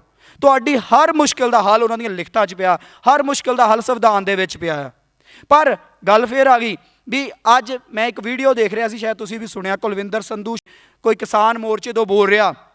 ਉਹਨੇ ਕੀ ਬੋਲਿਆ ਵੀ ਭਾਰਤ ਦਾ ਸੰਵਿਧਾਨ ਨੂੰ ਐਵੇਂ ਸੰਵਿਧਾਨ ਨਾ ਬਚਾਓ। ਉਹ ਬੋਲ ਰਿਹਾ ਸਟੇਜ ਤੋਂ ਖੜ ਕੇ, ਕੀ ਬੋਲ ਰਿਹਾ ਵੀ ਸੰਵਿਧਾਨ ਨਹੀਂ ਰਹਿ ਗਿਆ ਜੋ ਅੰਬੇਡਕਰ ਸਾਹਿਬ ਨੇ ਦਿੱਤਾ ਸੀ। ਉਹ ਕਹਿੰਦਾ ਇਹ ਤਾਂ ਬਦਲ ਚੁੱਕਾ, 104 ਅਮੈਂਡਮੈਂਟ ਹੋ ਗਈਆਂ। ਮੈਂ ਮੰਨਦਾ ਹਾਂ ਵੀ 104 ਅਮੈਂਡਮੈਂਟ ਹੋ ਗਈਆਂ, ਮੈਂ ਇਹ ਵੀ ਮੰਨਦਾ ਹਾਂ ਵੀ ਉਹਨੂੰ ਲਾਗੂ ਕਰਨ ਵਾਲੇ ਚੋਰ ਨੇ। ਪਰ ਇਹ ਵੀ ਗੱਲ ਯਾਦ ਰੱਖੋ, ਜੇ ਅੱਜ ਮੈਂ ਇਸ ਮੰਚ 'ਤੇ ਖੜ ਕੇ ਬੋਲ ਰਿਹਾ ਜਾਂ ਉਹ ਉਸ ਮੰਚ 'ਤੇ ਖੜ ਕੇ ਬੋਲਿਆ, ਉਹ ਉਸੇ ਸੰਵਿਧਾਨ ਦੀ ਦੇਣ ਆ। ਪਰ ਉਹ ਗੱਲ ਭੁੱਲ ਜਾਂਦੇ ਆ ਅਤੇ ਉਹ ਸਾਰਾ ਕ੍ਰੈਡਿਟ ਦੂਸਰੀਆਂ ਪਾਰਟੀਆਂ ਦੇਣਾ ਸ਼ੁਰੂ ਕਰ ਦਿੰਦੇ ਅਤੇ ਇਹ ਭੁੱਲ ਜਾਂਦੇ ਆ ਕਿ ਬਾਬਾ ਸਾਹਿਬ ਦੀ ਬਦੌਲਤ ਅਸੀਂ ਅੱਜ ਇਹਨਾਂ ਸਟੇਜਾਂ 'ਤੇ ਖੜ੍ਹੇ ਹਾਂ। ਬਾਬਾ ਸਾਹਿਬ ਦੀ ਬਦੌਲਤ ਅੱਜ ਦਿੱਲੀ ਦੇ ਵਿੱਚ ਧਰਨਾ ਲਾ ਕੇ ਬੈਠੇ ਹਾਂ। ਜੇ ਉਹ ਸੰਵਿਧਾਨ ਨਾ ਹੁੰਦਾ ਤਾਂ ਤੁਹਾਨੂੰ ਤੁਹਾਡੇ ਘਰਾਂ ਤੋਂ ਬਾਹਰ ਵੀ ਨਹੀਂ ਸੀ ਨਿਕਲ ਦੇਣਾ। ਅਸੀਂ ਵੀ ਉਸ ਕਿਸਾਨ ਅੰਦੋਲਨ ਦੇ ਨਾਲ ਹੈ। ਮੈਂ ਹਮੇਸ਼ਾ ਅਪੀਲ ਕਰਦਾ ਵੀ ਜਿੰਨੀਆਂ ਵੀ ਜਥੇਬੰਦੀਆਂ ਆ, ਕਿਉਂਕਿ ਮਾਰਟਨ ਲੂਥਰ ਨੇ ਕਿਹਾ ਸੀਗਾ, injustice anywhere threat to justice everywhere, ਵੀ ਕਿਸੇ ਵੀ ਜਗ੍ਹਾ ਦਾ ਅਨਿਆਂ ਹਰ ਜਗ੍ਹਾ ਦੇ ਨਿਆਂ ਲਈ ਖਤਰਾ ਹੋਏਗਾ। ਇਹ ਨਹੀਂ ਵੀ ਅੱਜ ਜੇ ਕਿਸਾਨਾਂ ਨਾਲ ਧੱਕਾ ਹੋ ਰਿਹਾ ਸਾਨੂੰ ਕੀ, ਆਪਾਂ ਕੀ ਲੈਣਾ। ਅਸੀਂ ਕਹਿੰਦੇ ਗੁਆਂਢੀਆਂ ਦੀ ਲੜਾਈ ਹੁੰਦੀ, ਆਪਾਂ ਕੀ ਲੈਣਾ। ਇਹ ਗਲਤ ਆ। ਇੱਦਾਂ ਹੀ ਸਾਡੇ ਕੋਲ ਬਾਬਾ ਸਾਹਿਬ ਦੇ ਜਦੋਂ ਮੈਂ ਤੁਹਾਨੂੰ ਪਹਿਲਾਂ ਹੀ ਕਹਿ ਰਿਹਾ ਵੀ ਬਾਬਾ ਸਾਹਿਬ ਨੇ ਸਿਰਫ ਉਹ ਆਪਣਾ ਪੂਰਾ ਜਿਹੜਾ ਇੱਕ 2 ਸਾਲ 11 ਮਹੀਨੇ 18 ਦਿਨ ਦਾ ਸਮਾਂ ਸੰਵਿਧਾਨ ਲਈ ਨਹੀਂ ਦਿੱਤਾ। ਤੁਸੀਂ ਮਹਾੜ ਤਲਾਅ ਤੋਂ ਸ਼ੁਰੂ ਕਰ ਲਓ। ਬਾਬਾ ਸਾਹਿਬ ਦੀ ਐਜੂਕੇਸ਼ਨ, ਮੈਂ ਤਾਂ ਕਹਿੰਦਾ ਬਾਬਾ ਸਾਹਿਬ ਦਾ ਜਦੋਂ ਉਹਨਾਂ ਦੀ ਆਪਣੀ ਮਾਸੀ ਦੇ ਪਰਸ 'ਚੋਂ ਪੈਸੇ ਕੱਢਣ ਦੀ ਕੋਸ਼ਿਸ਼ ਕਰਨ ਤੋਂ ਲੈ ਕੇ ਉਹਨਾਂ ਦਾ ਹੁਣ ਤੱਕ ਦਾ ਜੀਵਨ, ਜਿੱਥੇ ਤੱਕ ਉਹਨਾਂ ਨੇ 6 ਦਸੰਬਰ ਤੱਕ ਦਾ ਦੇਖੋਗੇ, ਐਨਾਲਾਈਜ਼ ਕਰੋਗੇ ਤਾਂ ਤੁਹਾਨੂੰ ਲੱਗਣਾ ਉਹ ਹਰ ਇੱਕ ਦਿਨ ਤੁਹਾਡੇ ਸਮਾਜ ਲਈ ਜੀਂਦੇ ਰਹੇ। ਕਿਉਂਕਿ ਐਦੂ ਵੱਡਾ ਮਹਾਨ ਸ਼ਖਸ ਕਿਹੜਾ ਹੋ ਸਕਦਾ ਜਿਹਨੇ ਇਹ ਸੰਕਲਪ ਕੀਤਾ ਹੋਵੇ ਵੀ ਜੇ ਮੈਂ ਆਪਣੇ ਸਮਾਜ ਦੇ ਹਾਲਾਤ ਬਦਲ ਨਾ ਸਕਿਆ ਤਾਂ ਮੈਂ ਆਪਣੇ ਆਪ ਨੂੰ ਗੋਲੀ ਮਾਰ ਲਵਾਂਗਾ। ਇੱਥੇ ਬਾਦਲ ਸਾਹਿਬ ਕਹਿੰਦੇ ਆ ਵੀ ਜੇ ਪੰਜਾਬ ਦੇ ਪਾਣੀ ਹਰਿਆਣੇ ਨੂੰ ਦਿੱਤੇ ਤਾਂ ਮੈਂ ਕੋਈ ਵੀ ਕੁਰਬਾਨੀ ਦੇਣ ਨੂੰ ਤਿਆਰ ਆ। ਹੁਣ ਕੁਰਬਾਨੀ ਕਿਉਂ ਨਹੀਂ ਦੇ ਰਿਹਾ ਦਿੱਲੀ ਜਾ ਕੇ? ਉਦੋਂ ਕਹਿੰਦੇ ਸੀਗੇ ਵੀ 5 ਪਾਣੀਆਂ ਦਾ ਰੌਲਾ ਸੀ, ਅੱਜ ਤਾਂ ਤੁਹਾਡੀ ਮਾਂ ਹੀ ਖੋਈ ਜਾ ਰਹੀ ਆ। ਜ਼ਮੀਨ ਨੂੰ ਇੱਕ ਕਿਸਾਨ ਆਪਣੀ ਮਾਂ ਕਹਿੰਦਾ ਆ ਅਤੇ ਅੱਜ ਉਹ ਮਾਂ ਦੇ ਬਾਰੇ ਕਹਿੰਦਾ ਮੇਰੀ ਸਿਹਤ ਨਹੀਂ ਠੀਕ ਅਤੇ ਮੈਂ ਨਹੀਂ ਜਾ ਸਕਦਾ ਧਰਨੇ 'ਚ। ਕਿਉਂ? ਹੁਣ ਜਾਓ, ਤੁਸੀਂ ਇੰਨੇ ਸਾਲ ਤੁਸੀਂ ਇਤਿਹਾਸ ਰਚਿਆ ਵੀ ਇਹ ਸਭ ਤੋਂ ਜੰਗ ਅਤੇ ਸਭ ਤੋਂ ਜਿਹੜੇ ਬਜ਼ੁਰਗ CM ਦਾ ਰਿਕਾਰਡ ਉਹਨਾਂ ਦੇ ਨਾਮ ਆ, ਅਤੇ ਜਦੋਂ ਹੱਕਾਂ ਦੀ ਗੱਲ ਆਉਂਦੀ ਆ ਤਾਂ ਉਦੋਂ ਕਹਿੰਦੇ ਅਸੀਂ ਬਿਮਾਰ ਹਾਂ, ਅਸੀਂ ਸਿਹਤ ਨਹੀਂ ਠੀਕ। ਕੀ ਬਾਬਾ ਸਾਹਿਬ ਸਾਨੂੰ ਇੱਦਾਂ ਦਾ ਸੰਵਿਧਾਨ ਦੇ ਕੇ ਗਏ ਵੀ ਜਿਹੜੇ ਅਸੀਂ ਲੋਕ ਸੋਚਦੇ ਨਹੀਂ ਪਏ ਅਸੀਂ ਕਿੱਧਰ ਨੂੰ ਜਾਣਾ? ਕਿਉਂ? ਕਿਉਂਕਿ ਬਾਬਾ ਸਾਹਿਬ ਨੇ ਜਿਹੜੇ ਆਰਟੀਕਲ ਦਿੱਤੇ, ਮੈਂ ਹਮੇਸ਼ਾ ਕੱਲ੍ਹ ਵੀ ਹਾਈ ਕੋਰਟ ਦੀ ਇੱਕ ਜੱਜਮੈਂਟ ਆਈ ਆ, ਨਾਲ ਸੁਪਰੀਮ ਕੋਰਟ ਦੀ ਜੱਜਮੈਂਟ ਆਈ ਆ। ਹਾਈ ਕੋਰਟ ਦੀ ਜੱਜਮੈਂਟ 'ਚ ਹਾਈ ਕੋਰਟ ਨੇ ਕੀ ਕਿਹਾ ਆ ਵੀ ਅੱਜ ਵੀ ਮੰਨਿਆ, ਜਿਹੜੀ ਤੇਲੰਗਾਨਾ ਦੀ ਹਾਈ ਕੋਰਟ ਆ ਉਹਨੇ ਮੰਨਿਆ ਵੀ ਅੱਜ ਵੀ ਜਿਹੜੇ ਇੰਡੀਆ ਦੇ ਵਿੱਚ ਉਹ ਐਟਰੋਸਿਟੀ ਹੋ ਰਹੀ ਆ, ਖਤਮ ਨਹੀਂ ਹੋ ਰਹੀ। ਅਤੇ ਬਾਬਾ ਸਾਹਿਬ ਜਦੋਂ ਸੰਵਿਧਾਨ ਸਭਾ ਦੇ ਵਿੱਚ ਜਿਹੜਾ ਮੈਮੋਰੰਡਮ ਦਿੱਤਾ ਸੀ, ਜਿਹਨੂੰ ਸਟੇਟ ਐਂਡ ਮਾਈਨੋਰਿਟੀਜ਼ ਆਰਟੀਕਲ ਦੇ ਤਹਿਤ ਵੋਲੀਅਮ 1 ਦੇ ਵਿੱਚ ਦਰਜ ਆ, ਉਹਨੂੰ ਪੜ੍ਹੋ। ਉਹਦੇ ਵਿੱਚ ਬਾਬਾ ਸਾਹਿਬ ਨੂੰ ਪੰਜਾਬ ਦੇ ਚਮਾਰਾਂ ਦੀ, ਉਦੋਂ ਉਸ ਟਾਈਮ ਹਰਿਆਣਾ ਨਾਲ ਸੀ, ਦੀ ਲੈਟਰਾਂ ਦੀਆਂ ਕਾਪੀਆਂ ਲੱਗੀਆਂ ਹੋਈਆਂ। ਉਹਦੇ ਵਿੱਚ ਕੀ ਲਿਖਿਆ ਆ ਵੀ ਬਾਬਾ ਸਾਹਿਬ ਸਾਡੇ ਬੱਚਿਆਂ ਨੂੰ ਘੋੜੀ 'ਤੇ ਚੜ੍ਹਨ ਨਹੀਂ ਦਿੱਤਾ ਜਾਂਦਾ, ਸਾਡੇ ਲੋਕਾਂ ਨੂੰ ਅੱਜ ਵੀ ਮਾਰ ਕੁਟਾਈ ਹੋ ਰਹੀ ਆ। ਅਤੇ ਕੀ ਨਾਲ ਦੀ ਨਾਲ ਹੋਰ ਕੀ ਉਹ 'ਚ ਲੈਟਰ 'ਚ ਲਿਖਿਆ ਵੀ ਸਾਡੇ ਲੋਕਾਂ ਨੇ ਜਿਹੜੇ ਉੱਚੀ ਜਾਤ ਵਾਲਿਆਂ ਦੇ ਕੰਮ ਕਰਨ ਤੋਂ ਮਨਾ ਕਰ ਦਿੱਤਾ, ਕਿਉਂਕਿ ਜਿੰਨਾ ਸਾਨੂੰ ਉਹ ਦਿਹਾੜੀ ਜਾਂ ਮਿਹਨਤਾਨਾ ਦਿੰਦੇ ਸੀ ਉਹਦੇ ਨਾਲ ਸਾਡਾ ਗੁਜ਼ਾਰਾ ਨਹੀਂ ਹੁੰਦਾ, ਤੇ ਮਨਾ ਉਹਨੇ ਸਾਡਾ ਸੋਸ਼ਲ ਬਾਈਕਾਟ ਕਰ ਦਿੱਤਾ। ਤਾਂ ਕੀ ਅੱਜ ਉਹ ਸੋਸ਼ਲ ਬਾਈਕਾਟ ਖਤਮ ਹੋ ਗਿਆ? ਪਿੱਛੇ ਤੁਸੀਂ ਲੋਕਡਾਊਨ ਤੋਂ ਪਹਿਲਾਂ ਨਿਗਾਹ ਝਾਤ ਮਾਰੋ ਤਾਂ ਤੁਹਾਨੂੰ ਯਾਦ ਹੋਏਗਾ ਮਾਝੇ ਦੇ ਮਾਲਵੇ ਦੇ ਵਿੱਚ ਸਭ ਤੋਂ ਵੱਧ ਫਤਵੇ ਜਾਰੀ ਹੋਏ ਸੋਸ਼ਲ ਬਾਈਕਾਟ ਦੇ। ਕੀ ਅਸੀਂ ਅੱਜ ਸੋਚ ਸਕਦੇ ਹਾਂ ਵੀ ਭਾਰਤ ਦੇ ਸੰਵਿਧਾਨ ਦੇ ਹੁੰਦਿਆਂ ਹੋਇਆਂ ਵੀ ਇਹ ਸੋਸ਼ਲ ਇੱਦਾਂ ਦੇ ਅਨਕੌਂਸਟੀਟਿਊਸ਼ਨਲ ਜਿਹੜੇ ਉਹ ਪਾਸ ਹੁੰਦੇ ਆਰਡਰ, ਜਿਹੜੇ ਫਤਵੇ ਜਾਰੀ ਹੁੰਦੇ ਆ ਪੰਚਾਇਤਾਂ ਵੱਲੋਂ, ਉਹ ਮੈਨੂੰ ਯਾਦ ਦਿਵਾਉਂਦੀਆਂ ਵੀ ਬਾਬਾ ਸਾਹਿਬ ਕਿਉਂ ਪਿੰਡਾਂ ਤੇ ਪਿੰਡਾਂ ਦੀਆਂ ਪੰਚਾਇਤਾਂ ਦੇ ਖਿਲਾਫ ਸੀ। ਇਹੀ ਵਜ੍ਹਾ ਸੀ ਕਿਉਂਕਿ ਬਾਬਾ ਸਾਹਿਬ ਨੇ ਕਲੀਅਰ ਲਿਖ ਦਿੱਤਾ ਸੀ ਜੇ ਤੁਹਾਡਾ ਸਰਪੰਚ ਵੀ ਬਣੇਗਾ ਉਹ ਉੱਚੀ ਜਾਤ ਦੇ ਥੱਲੇ ਦੱਬ ਕੇ ਰਹੇਗਾ। ਕਾਰਪੋਰੇਸ਼ਨ ਸ਼ਹਿਰਾਂ ਦੇ ਵਿੱਚ ਬੈਠੇ ਇੱਥੇ ਤੁਹਾਨੂੰ ਜ਼ਿਆਦਾ ਨਹੀਂ ਦੱਬਦੇ, ਕਿਉਂ? ਇੱਥੇ ਤੁਹਾਡੀਆਂ ਬੀਬੀਆਂ ਨੇ ਕਦੀ ਵੀ ਕਿਸੇ ਦੇ ਖੇਤ 'ਚ ਪੱਠੇ ਖੋਤਣ ਨਹੀਂ ਜਾਣਾ, ਪਿੰਡਾਂ ਦੇ ਵਿੱਚ ਜਾਣਾ ਆ, ਵੱਟ 'ਤੇ ਵੀ ਜਾਣਾ। ਇਹ ਵੀ ਨਾਲ ਤਾਈਓ ਮੈਂ ਕਹਿੰਦਾ ਅੱਜ ਅਸੀਂ ਕਿਸਾਨਾਂ ਦੇ ਨਾਲ SC ST ਜਿੰਨੇ OBC ਉਹ ਨਾਲ ਖੜੇ ਆ, ਪਰ ਕਿਸਾਨ ਉਦਣ ਸਾਡੇ ਸਮਾਜ ਨਾਲ ਨਹੀਂ ਖੜਾ ਹੋਇਆ ਜਿੱਦਣ ਇਹ ਫਤਵੇ ਜਾਰੀ ਹੋ ਰਹੇ ਸੀ। ਉਦਣ ਵੀ ਬੋਲਣਾ ਸਵਾਦ ਫੇਰ ਆਉਂਦਾ ਜਦੋਂ ਉਦਣ ਵੀ ਬੋਲਿਆ ਜਾਂਦਾ ਵੀ ਇਹ ਸਾਡੇ ਭਰਾ ਆ, ਕਿਉਂਕਿ ਮੈਂ ਹਮੇਸ਼ਾ ਕਹਿੰਦਾ ਬਾਬਾ ਸਾਹਿਬ ਨੇ ਕਦੀ ਵੀ ਜਿਹੜੇ ਲੋਕ ਕਹਿੰਦੇ ਨਾ ਵੀ ਦਲਿਤਾਂ ਦਾ ਮਸੀਹਾ ਸੀਗਾ, ਉਹ ਗਲਤ ਉਂਗਲ ਚੁੱਕਦੇ ਆ। ਬਾਬਾ ਸਾਹਿਬ ਇਕੱਲੇ ਦਲਿਤਾਂ ਦੇ ਨਹੀਂ, ਬਾਬਾ ਸਾਹਿਬ ਹਰੇਕ ਦੇ ਮਸੀਹਾ ਆ, ਚਾਹੇ ਔਰਤ ਆ, ਚਾਹੇ ਉਹ ਮਜ਼ਦੂਰ ਆ, ਚਾਹੇ ਉਹ ਜਰਨਲਿਸਟ ਆ, ਹਰ ਬੰਦੇ ਨੂੰ ਅਧਿਕਾਰ ਦਿੱਤੇ ਆ। ਜੇ ਅਸੀਂ ਅੱਜ ਪ੍ਰੈਸ ਦੀ ਵੀ ਗੱਲ ਕਰਦੇ ਤਾਂ ਆਰਟੀਕਲ 19 ਅਧਿਕਾਰ ਦਿੰਦਾ ਤੁਹਾਨੂੰ ਪ੍ਰੈਸ ਚਲਾਉਣ ਦਾ। ਜੇ ਅੱਜ ਅਸੀਂ ਲੇਬਰ ਕਰਦੇ ਸਾਡੇ ਕੋਲ ਸਾਨੂੰ ਆਰਟੀਕਲ 21 ਆਰਟੀਕਲ ਦਾ ਸਾਨੂੰ right to life and personal liberty, ਅਸੀਂ ਜੀ ਸਕਦੇ ਹਾਂ ਆਪਣੀ ਮਰਜ਼ੀ ਦੇ ਨਾਲ। ਸਾਨੂੰ ਨੇ ਜਿਹੜੇ ਆਰਟੀਕਲ 14 ਦਿੰਦਾ ਸਾਨੂੰ ਸੁਤੰਤਰਤਾ ਦੇ ਨਾਲ ਜੀਣ ਦਾ ਅਧਿਕਾਰ, ਸਾਨੂੰ ਆਜ਼ਾਦੀ ਦਿੰਦਾ ਆਪਣੇ ਵਿਚਾਰ ਰੱਖਣ ਦੇ। ਇੱਦਾਂ ਹੀ ਬਹੁਤ ਸਾਰੇ ਆਰਟੀਕਲ ਜਿਹੜੇ ਤੁਸੀਂ, ਮੈਂ ਇੱਕ ਹੋਰ ਕਹਿੰਦਾ ਬਾਬਾ ਸਾਹਿਬ ਦੀ ਖੂਬਸੂਰਤੀ ਉਹਨਾਂ ਦੀ ਰਾਈਟਿੰਗ ਦੀ ਕੀ ਹੈਗੀ ਆ ਵੀ ਸੰਵਿਧਾਨ ਦੇ ਜਿਹੜੇ ਫੰਡਾਮੈਂਟਲ ਰਾਈਟ ਆ ਉਹਨਾਂ ਨੂੰ ਪੜ੍ਹ ਲਓ, ਅਤੇ ਨਾਲ ਬਾਬਾ ਸਾਹਿਬ ਦਾ ਜੋ ਲਿਖਿਆ ਹੋਇਆ ਸਟੇਟ ਐਂਡ ਮਾਈਨੋਰਿਟੀਜ਼ ਆ ਉਹ ਆਰਟੀਕਲ ਦੇ ਵਿੱਚ ਉਹਨਾਂ ਨੇ 2 ਆਰਟੀਕਲ ਬਣਾਏ ਸੰਵਿਧਾਨ ਵਾਂਗੂ, ਤੇ ਤੁਹਾਨੂੰ ਕਲੀਅਰ ਕਰ ਦੇਣਗੇ ਬਾਬਾ ਸਾਹਿਬ ਦੀ ਮਨਸ਼ਾ ਪਹਿਲਾਂ ਤੋਂ ਕੀ ਸੀ। ਬਾਬਾ ਸਾਹਿਬ ਖੁਦ ਸੰਵਿਧਾਨ ਸਭਾ 'ਚ ਐਡਮਿਟ ਕਰਦੇ, ਕਹਿੰਦੇ ਮੈਨੂੰ ਕਦੀ ਉਮੀਦ ਨਹੀਂ ਸੀ ਵੀ ਮੈਨੂੰ ਸੰਵਿਧਾਨ ਸਭਾ ਦੇ ਵਿੱਚ ਚੁਣਿਆ ਜਾਵੇਗਾ, ਅਤੇ ਚੁਣਨ ਤੋਂ ਬਾਅਦ ਮੈਨੂੰ ਉਦੋਂ ਜ਼ਿਆਦਾ ਹੈਰਾਨੀ ਹੋਈ ਜਦੋਂ ਮੈਨੂੰ ਸੰਵਿਧਾਨ ਸਭਾ ਦੇ ਜਿਹੜੀ ਡਰਾਫਟਿੰਗ ਕਮੇਟੀ ਉਹਦਾ ਮੈਂਬਰ ਬਣਾਇਆ ਜਾਏਗਾ। ਅਤੇ ਉਸ ਤੋਂ ਵੀ ਜ਼ਿਆਦਾ ਅਚੰਭੇ ਵਾਲੀ ਗੱਲ ਹੋਈ ਜਦੋਂ ਉਹਨਾਂ ਨੂੰ ਬਾਬਾ ਸਾਹਿਬ ਨੂੰ ਡਰਾਫਟਿੰਗ ਕਮੇਟੀ ਦੇ ਚੇਅਰਮੈਨ ਥਾਪਿਆ ਗਿਆ। ਹੁਣ ਇਹ ਮੈਂ ਹਮੇਸ਼ਾ ਕਹਿੰਦਾ ਵੀ ਬਾਬਾ ਸਾਹਿਬ, ਜੇ ਅਸੀਂ ਕਮਿਊਨਲ ਅਵਾਰਡ ਦੀ ਗੱਲ ਕਰਦੇ ਹਾਂ, ਪੂਨਾ ਪੈਕਟ ਦੀ ਗੱਲ ਕਰਦੇ ਹਾਂ, ਤਾਂ ਇਹ ਯਾਦ ਰੱਖੋ ਬਾਬਾ ਸਾਹਿਬ ਦੀ ਲੜਾਈ ਕਿਸ ਗੱਲ ਲਈ ਸੀ।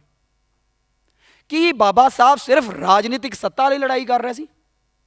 ਅੱਜ ਸਾਡੇ ਬਹੁਤ ਸਾਰੇ ਬੁੱਧੀਜੀਵੀ ਹਮੇਸ਼ਾ ਇਹ ਗੱਲ ਕਰਦੇ ਆ ਵੀ ਅਸੀਂ ਜਦ ਤੱਕ ਰਾਜਨੀਤਿਕ ਸੱਤਾ ਹੀ ਸਾਰੀਆਂ ਮੁਸ਼ਕਲਾਂ ਦਾ ਹੱਲ ਆ, ਤਾਂ ਮੈਂ ਕਹਿੰਦਾ ਗਲਤ ਅਸੀਂ ਕਹਿ ਰਹੇ ਹਾਂ। ਅਸੀਂ ਬਾਬਾ ਸਾਹਿਬ ਨੂੰ ਪੜ੍ਹਿਆ ਹੀ ਨਹੀਂ। ਅਸੀਂ ਇਕੱਲੀ ਰਾਜਨੀਤਿਕ ਸੱਤਾ ਹਾਸਲ ਕਰਕੇ ਕਦੀ ਵੀ ਸਾਰੀਆਂ ਮੁਸ਼ਕਲਾਂ ਦਾ ਹੱਲ ਨਹੀਂ ਕਰ ਸਕਦੇ। ਉਹ ਰਾਜਨੀਤਿਕ ਸੱਤਾ ਲੰਮੇ ਸਮੇਂ ਤੱਕ ਨਹੀਂ ਰਹੇਗੀ। ਬਾਬਾ ਸਾਹਿਬ ਨੇ ਕਿਹਾ ਸੀ ਸੱਤਾ ਪ੍ਰਾਪਤੀ ਤੋਂ ਪਹਿਲਾਂ ਤੁਹਾਡਾ ਜਿਹੜਾ ਸੋਸ਼ਲ, ਜਿਹੜਾ ਸਮਾਜਿਕ ਪਰਿਵਰਤਨ ਜ਼ਰੂਰੀ ਆ, ਅਤੇ ਸਮਾਜਿਕ ਪਰਿਵਰਤਨ ਦਾ ਆਧਾਰ ਹੈ ਧਾਰਮਿਕ ਪਰਿਵਰਤਨ। ਬਿਨਾਂ ਸਮਾਜਿਕ ਪਰਿਵਰਤਨ ਲਿਆਉਂਦਿਆਂ ਤੁਸੀਂ ਰਾਜਨੀਤਿਕ ਪਰਿਵਰਤਨ ਲਿਆਓਗੇ ਤਾਂ ਉਹ ਲੰਬੇ ਟਾਈਮ 'ਤੇ ਖੜਾ ਨਹੀਂ ਰਹੇਗਾ, ਉਹ ਜਲਦੀ ਸਮਾਪਤ ਹੋ ਜਾਏਗਾ। ਇਹਦੀਆਂ ਤੁਹਾਡੇ ਸਾਹਮਣੇ ਐਗਜ਼ਾਮਪਲਸ ਨੇ ਬਹੁਤ ਸਾਰੀਆਂ, ਬਾਬਾ ਸਾਹਿਬ ਨੇ ਖੁਦ ਦਿੱਤੀਆਂ। ਜੇ ਸਿੱਖ ਰਾਜ ਸਥਾਪਿਤ ਹੋਇਆ ਤਾਂ ਸਭ ਤੋਂ ਪਹਿਲਾਂ ਗੁਰੂ ਨਾਨਕ ਸਾਹਿਬ ਦੀ ਧਾਰਮਿਕ ਕ੍ਰਾਂਤੀ ਨੂੰ ਯਾਦ ਕਰੋ। ਕ੍ਰਾਂਤੀ ਦੀ ਗੱਲ ਕਰਦਾ ਮੈਂ, ਗੁਰੂ ਨਾਨਕ ਸਾਹਿਬ ਦੀ। ਇੱਦਾਂ ਹੀ ਜੇ ਕ੍ਰਿਸਚਨਾਂ ਦਾ ਰਾਜ ਹੈ, ਪਹਿਲਾਂ ਉਹਨਾਂ ਨੇ ਬਾਈਬਲ ਦਾ ਪ੍ਰਚਾਰ ਕੀਤਾ ਯਹੂਦੀਆਂ ਨੇ, ਇੱਦਾਂ ਹੀ ਮੁਸਲਮਾਨਾਂ ਨੇ ਕੁਰਾਨ ਸ਼ਰੀਫ ਦਾ ਪ੍ਰਚਾਰ ਕੀਤਾ, ਫਿਰ ਮੁਗਲ ਆਉਂਦੇ ਆ। ਤਾਂ ਕੀ ਅਸੀਂ ਬਿਨਾਂ ਸਮਾਜਿਕ ਪਰਿਵਰਤਨ ਦੀ ਗੱਲ ਕੀਤੇ, ਬਿਨਾਂ ਵਿਚਾਰ ਪਰਿਵਰਤਨ ਦੀ ਗੱਲ ਕੀਤੇ ਇੱਕ ਰਾਜਨੀਤਿਕ ਕ੍ਰਾਂਤੀ ਲਿਆ ਸਕਦੇ ਹਾਂ? ਇਹ ਕੁਐਸਚਨ ਰਹਿੰਦਾ। ਸਾਡੇ ਬੁੱਧੀਜੀਵੀ ਹਮੇਸ਼ਾ ਚਾਹੇ, ਕਿਉਂਕਿ ਦੇਖੋ ਜਿਨ੍ਹਾਂ ਨੇ ਵੋਟ ਲੈਣੀ ਆ ਉਹਨਾਂ ਨੂੰ ਵੋਟਾਂ ਦੀ ਗੱਲ ਕਰਨੀ, ਉਹ ਕਹਿੰਦੇ ਨਹੀਂ ਜੀ ਮਾਸਟਰ ਕੀ ਹੈਗੀ। ਮਾਸਟਰ ਕੀ ਤੁਹਾਡੇ ਕਿੰਨੇ ਚਿਰ ਰਹੇਗੀ? ਅਸੀਂ ਬਾਬਾ ਸਾਹਿਬ, ਕਾਂਸ਼ੀ ਰਾਮ ਸਾਹਿਬ, ਇਹ ਹਮੇਸ਼ਾ ਕਹਿੰਦੇ ਸਰਕਾਰ ਮਜ਼ਬੂਤ ਨਹੀਂ ਮਜਬੂਰ ਸਰਕਾਰ ਬਣਾਓ, ਜਿਹੜੀ ਮਜਬੂਰ ਰਹੇ ਤੁਹਾਡੇ ਕੋਲ। ਮਜ਼ਬੂਤ ਸਰਕਾਰ ਤੁਹਾਡੇ ਸਾਹਮਣੇ ਰਿਜ਼ਲਟ ਪਿਆ।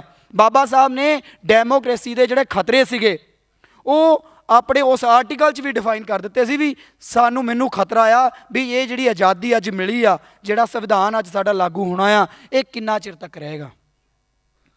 ਕਹਿੰਦੇ ਉਹਨਾਂ ਨੇ ਐਗਜ਼ਾਮਪਲਾਂ ਦਿੱਤੀਆਂ ਤੁਹਾਡੇ ਜਿਹੜੇ ਮੁਗਲ ਰਾਜ ਦੇ ਵਿੱਚ ਸੀਗੀਆਂ, ਸਿੱਖ ਰਾਜ ਦੇ ਵਿੱਚ ਗੁਲਾਬ ਸਿੰਘ ਦੀ ਐਗਜ਼ਾਮਪਲ ਦਿੱਤੀ ਵੀ ਇਹ ਉਹ ਸੀਗੇ, ਤੁਹਾਨੂੰ ਹਮੇਸ਼ਾ ਘਰਦਿਆਂ ਨੇ ਹਰਾਉਣਾ ਆ।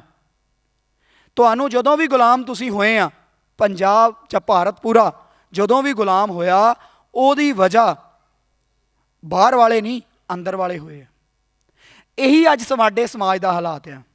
ਸਾਡੇ ਸਮਾਜ ਨੇ ਬਾਬਾ ਸਾਹਿਬ ਦਾ ਇੱਕ ਸਲੋਗਨ ਆ, ਉਹ ਮੈਂ ਹਮੇਸ਼ਾ ਮੈਂ ਵੀ ਪਹਿਲਾਂ ਗਲਤ ਪੜ੍ਹਦਾ ਰਿਹਾ, ਮੈਂ ਵੀ ਐਡਮਿਟ ਕਰਦਾ ਹਾਂ।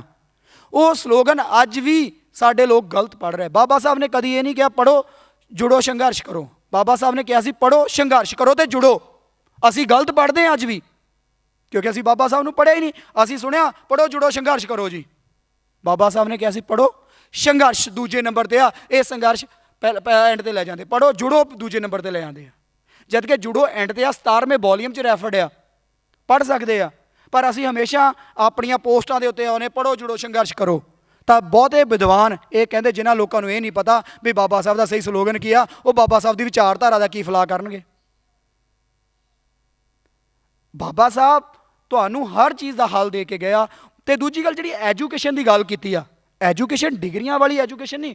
ਬਾਬਾ ਸਾਹਿਬ ਸਿੱਧੀ ਜੀ, ਮੈਂ ਤਾਂ ਹਮੇਸ਼ਾ ਕਹਿੰਦਾ ਜੇ ਐਜੂਕੇਸ਼ਨ ਦੀ ਗੱਲ ਕਰੀਏ ਤਾਂ ਅਸੀਂ ਗੁਰੂ ਨਾਨਕ ਸਾਹਿਬ ਕੋਲ ਕਿਹੜੀਆਂ ਡਿਗਰੀਆਂ ਸੀ, ਕਬੀਰ ਜੀ ਕੋਲ ਕਿਹੜੀਆਂ ਡਿਗਰੀਆਂ ਸੀ, ਪਰ ਜਿਹੜਾ ਗਿਆਨ, ਜਿਹੜੀ ਐਜੂਕੇਸ਼ਨ ਉਹਨਾਂ ਤੋਂ ਕੋਲ ਸੀਗੀ, ਉਹ ਅੱਜ ਵੀ ਸਾਡਾ ਕੋਈ ਉਸ ਬਰਾਬਰ ਦੇ ਵਿਦਵਾਨ ਪੈਦਾ ਹੀ ਨਹੀਂ ਹੋ ਸਕੇ ਜੋ ਕਬੀਰ ਸਾਹਿਬ ਨੇ ਕ੍ਰਾਂਤੀ ਲਿਆਂਦੀ। ਕਿਉਂਕਿ ਜੇ ਬਾਬਾ ਸਾਹਿਬ ਦੇ ਗੁਰੂ ਪੁੱਛੋ ਤਾਂ ਉਹਨਾਂ ਨੂੰ ਲਿਖਦੇ ਐਡਮਿਟ ਕਰਦੇ ਆ ਵੀ ਮੇਰੇ ਜਿਹੜੇ ਗੁਰੂ ਆ ਉਹ ਕਬੀਰ ਜੀ ਨੇ, ਉਹ ਬੁੱਧਾ ਜੀ ਨੇ ਤੇ ਫੂਲੇ ਜੀ ਨੇ। ਕਿਉਂ ਉਹਨਾਂ ਨੇ ਕਿਹਾ? ਉਹਨਾਂ ਨੇ ਇਹ ਵੀ ਕਿਹਾ ਵੀ ਮੰਦਰਾਂ ਦੀਆਂ ਟੱਲੀਆਂ ਵਜਾਉਣ ਦੇ ਨਾਲ ਸਾਡਾ ਨਾ ਕਦੀ ਪਰਿਵਰਤਨ ਆਇਆ, ਸਾਡੇ ਬਜ਼ੁਰਗ ਹਜ਼ਾਰਾਂ ਸਾਲਾਂ ਤੋਂ ਵਜਾ ਰਹੇ ਆ, ਫਿਰ ਅਸੀਂ ਮੰਦਰਾਂ 'ਚ ਕੀ ਕਰਨ ਜਾ ਰਹੇ ਹਾਂ? ਕਿਉਂਕਿ ਤੁਸੀਂ ਹੁਣ ਇਹ ਵੀ ਕੁਐਸਚਨ ਕਈ ਪੁੱਟ ਕਰਨਗੇ, ਫਿਰ ਬਾਬਾ ਸਾਹਿਬ ਨੇ ਕਾਲਾ ਰਾਮ ਮੰਦਿਰ ਕਿਉਂ ਮੁਹਿੰਮ ਚਲਾਈ ਸੀ? ਬਾਬਾ ਸਾਹਿਬ ਦੀ ਸਪਸ਼ਟ ਆ ਵੀ ਮੈਂ ਕਾਲਾ ਰਾਮ ਮੰਦਿਰ ਦਾ ਜਿਹੜਾ ਐਜੀਟੇਸ਼ਨ ਉਹ ਇਸ ਕਰਕੇ ਨਹੀਂ ਚਲਾ ਰਿਹਾ ਵੀ ਮੈਂ ਮੰਦਰਾਂ 'ਚ ਜਾ ਕੇ ਟੱਲੀਆਂ ਵਜਾਉਣੀਆਂ, ਉਹ ਇਸ ਕਰਕੇ ਚਲਾ ਰਿਹਾ ਸੀ ਵੀ ਮੈਂ ਆਪਣੇ ਲੋਕਾਂ ਨੂੰ ਡਰਾਉਣਾ ਚਾਹੁੰਦਾ, ਯੂ ਆਰ ਨਾਟ ਅ ਹਿੰਦੂ। ਬਾਬਾ ਸਾਹਿਬ ਨੇ ਪਹਿਲਾਂ ਹੀ ਕਲੀਅਰ ਕਰੀ ਜਾ ਰਿਹਾ ਵੀ ਇਹ ਤੁਹਾਨੂੰ ਇੱਕ ਅਹਿਸਾਸ ਕਰਾ ਰਿਹਾ, ਤੁਹਾਨੂੰ ਅਹਿਸਾਸ ਕਰਾਉਣ ਲਈ ਉਹ ਐਜੀਟੇਸ਼ਨ ਚਲਾਈ। ਤੇ ਉਹਨਾਂ ਲੋਕਾਂ ਨੇ ਡੰਡੇ ਵਰਸਾਏ, ਬਾਬਾ ਸਾਹਿਬ ਦੇ ਨੀਲ ਵੀ ਪਏ ਜਦੋਂ ਕਾਲਾ ਰਾਮ ਮੰਦਿਰ ਜਾਂ ਮਹਾੜ ਤਲਾ। ਤੇ ਜਿਹੜੇ ਇਹ ਐਵੀਡੈਂਸ ਇਕੱਠੇ ਕਰਕੇ ਬਾਬਾ ਸਾਹਿਬ ਨੇ ਜਿਹੜੀਆਂ ਗੋਲਮੇਜ਼ ਕਾਨਫਰੰਸਾਂ 'ਚ ਵੀ ਰੱਖੇ। ਜੇ ਅਸੀਂ ਸੋਚਦੇ ਹਾਂ ਨਾ ਵੀ ਸਾਡੇ ਨਾਲ ਗਾਂਧੀ ਐਂਡ ਪਾਰਟੀ ਨੇ ਕੋਈ ਬਹੁਤ ਵਧੀਆ ਕੀਤਾ, ਅਸੀਂ ਬਾਪੂ ਕਹਿੰਦੇ, ਮੈਂ ਕਦੀ ਬਾਪੂ ਨਹੀਂ ਕਹਾਂਗਾ, ਮੇਰਾ ਬਾਪੂ ਨਹੀਂ ਹੈਗਾ। ਮੇਰਾ ਬਾਪ ਆ, ਮੇਰੇ ਬਾਪ ਉਹ ਨੇ ਜਿਨ੍ਹਾਂ ਨੇ ਆਪਣਾ ਜੀਵਨ, ਜਿਨ੍ਹਾਂ ਨੇ ਆਪਣਾ ਸੰਘਰਸ਼ ਸਾਡੇ ਲਈ ਬਲਿਦਾਨ ਕੀਤਾ। ਉਹ ਸਾਡੇ ਬਾਪੂ ਕਿੱਦਾਂ ਹੋ ਸਕਦੇ ਜਿਨ੍ਹਾਂ ਨੇ ਸਾਨੂੰ ਹਰੀਜਨ ਦਾ ਨਾਮ ਦਿੱਤਾ? Who is Harijan? ਨਜਾਇਜ਼ ਔਲਾਦਾਂ, ਜਿਨ੍ਹਾਂ ਨੇ ਸਾਡੀਆਂ ਬਹੂ ਬੇਟੀਆਂ ਨੂੰ ਦਾਸੀਆਂ ਬਣਾ ਕੇ ਰੱਖਿਆ, ਉਹ ਸੀਗੇ ਹਰੀਜਨ। ਇਹ ਗਏ ਵਰਡ ਕਿਹਨਾਂ ਨੇ ਦਿੱਤਾ? ਬਾਬਾ ਸਾਹਿਬ ਨੇ ਕਦੀ ਸਾਨੂੰ ਹਰੀਜਨ ਨਹੀਂ ਕਿਹਾ। ਬਾਬਾ ਸਾਹਿਬ ਨੇ ਡਿਪਰੈਸਡ ਕਲਾਸਿਸ ਵਰਡ ਯੂਜ਼ ਕੀਤਾ ਸਾਡੇ ਲਈ। ਅਸੀਂ ਅੱਜ ਵੀ ਆਪਣੇ ਨੂੰ ਦਲਿਤ ਕਹਿ ਕੇ ਖੁਸ਼ ਹੁੰਦੇ ਹਾਂ।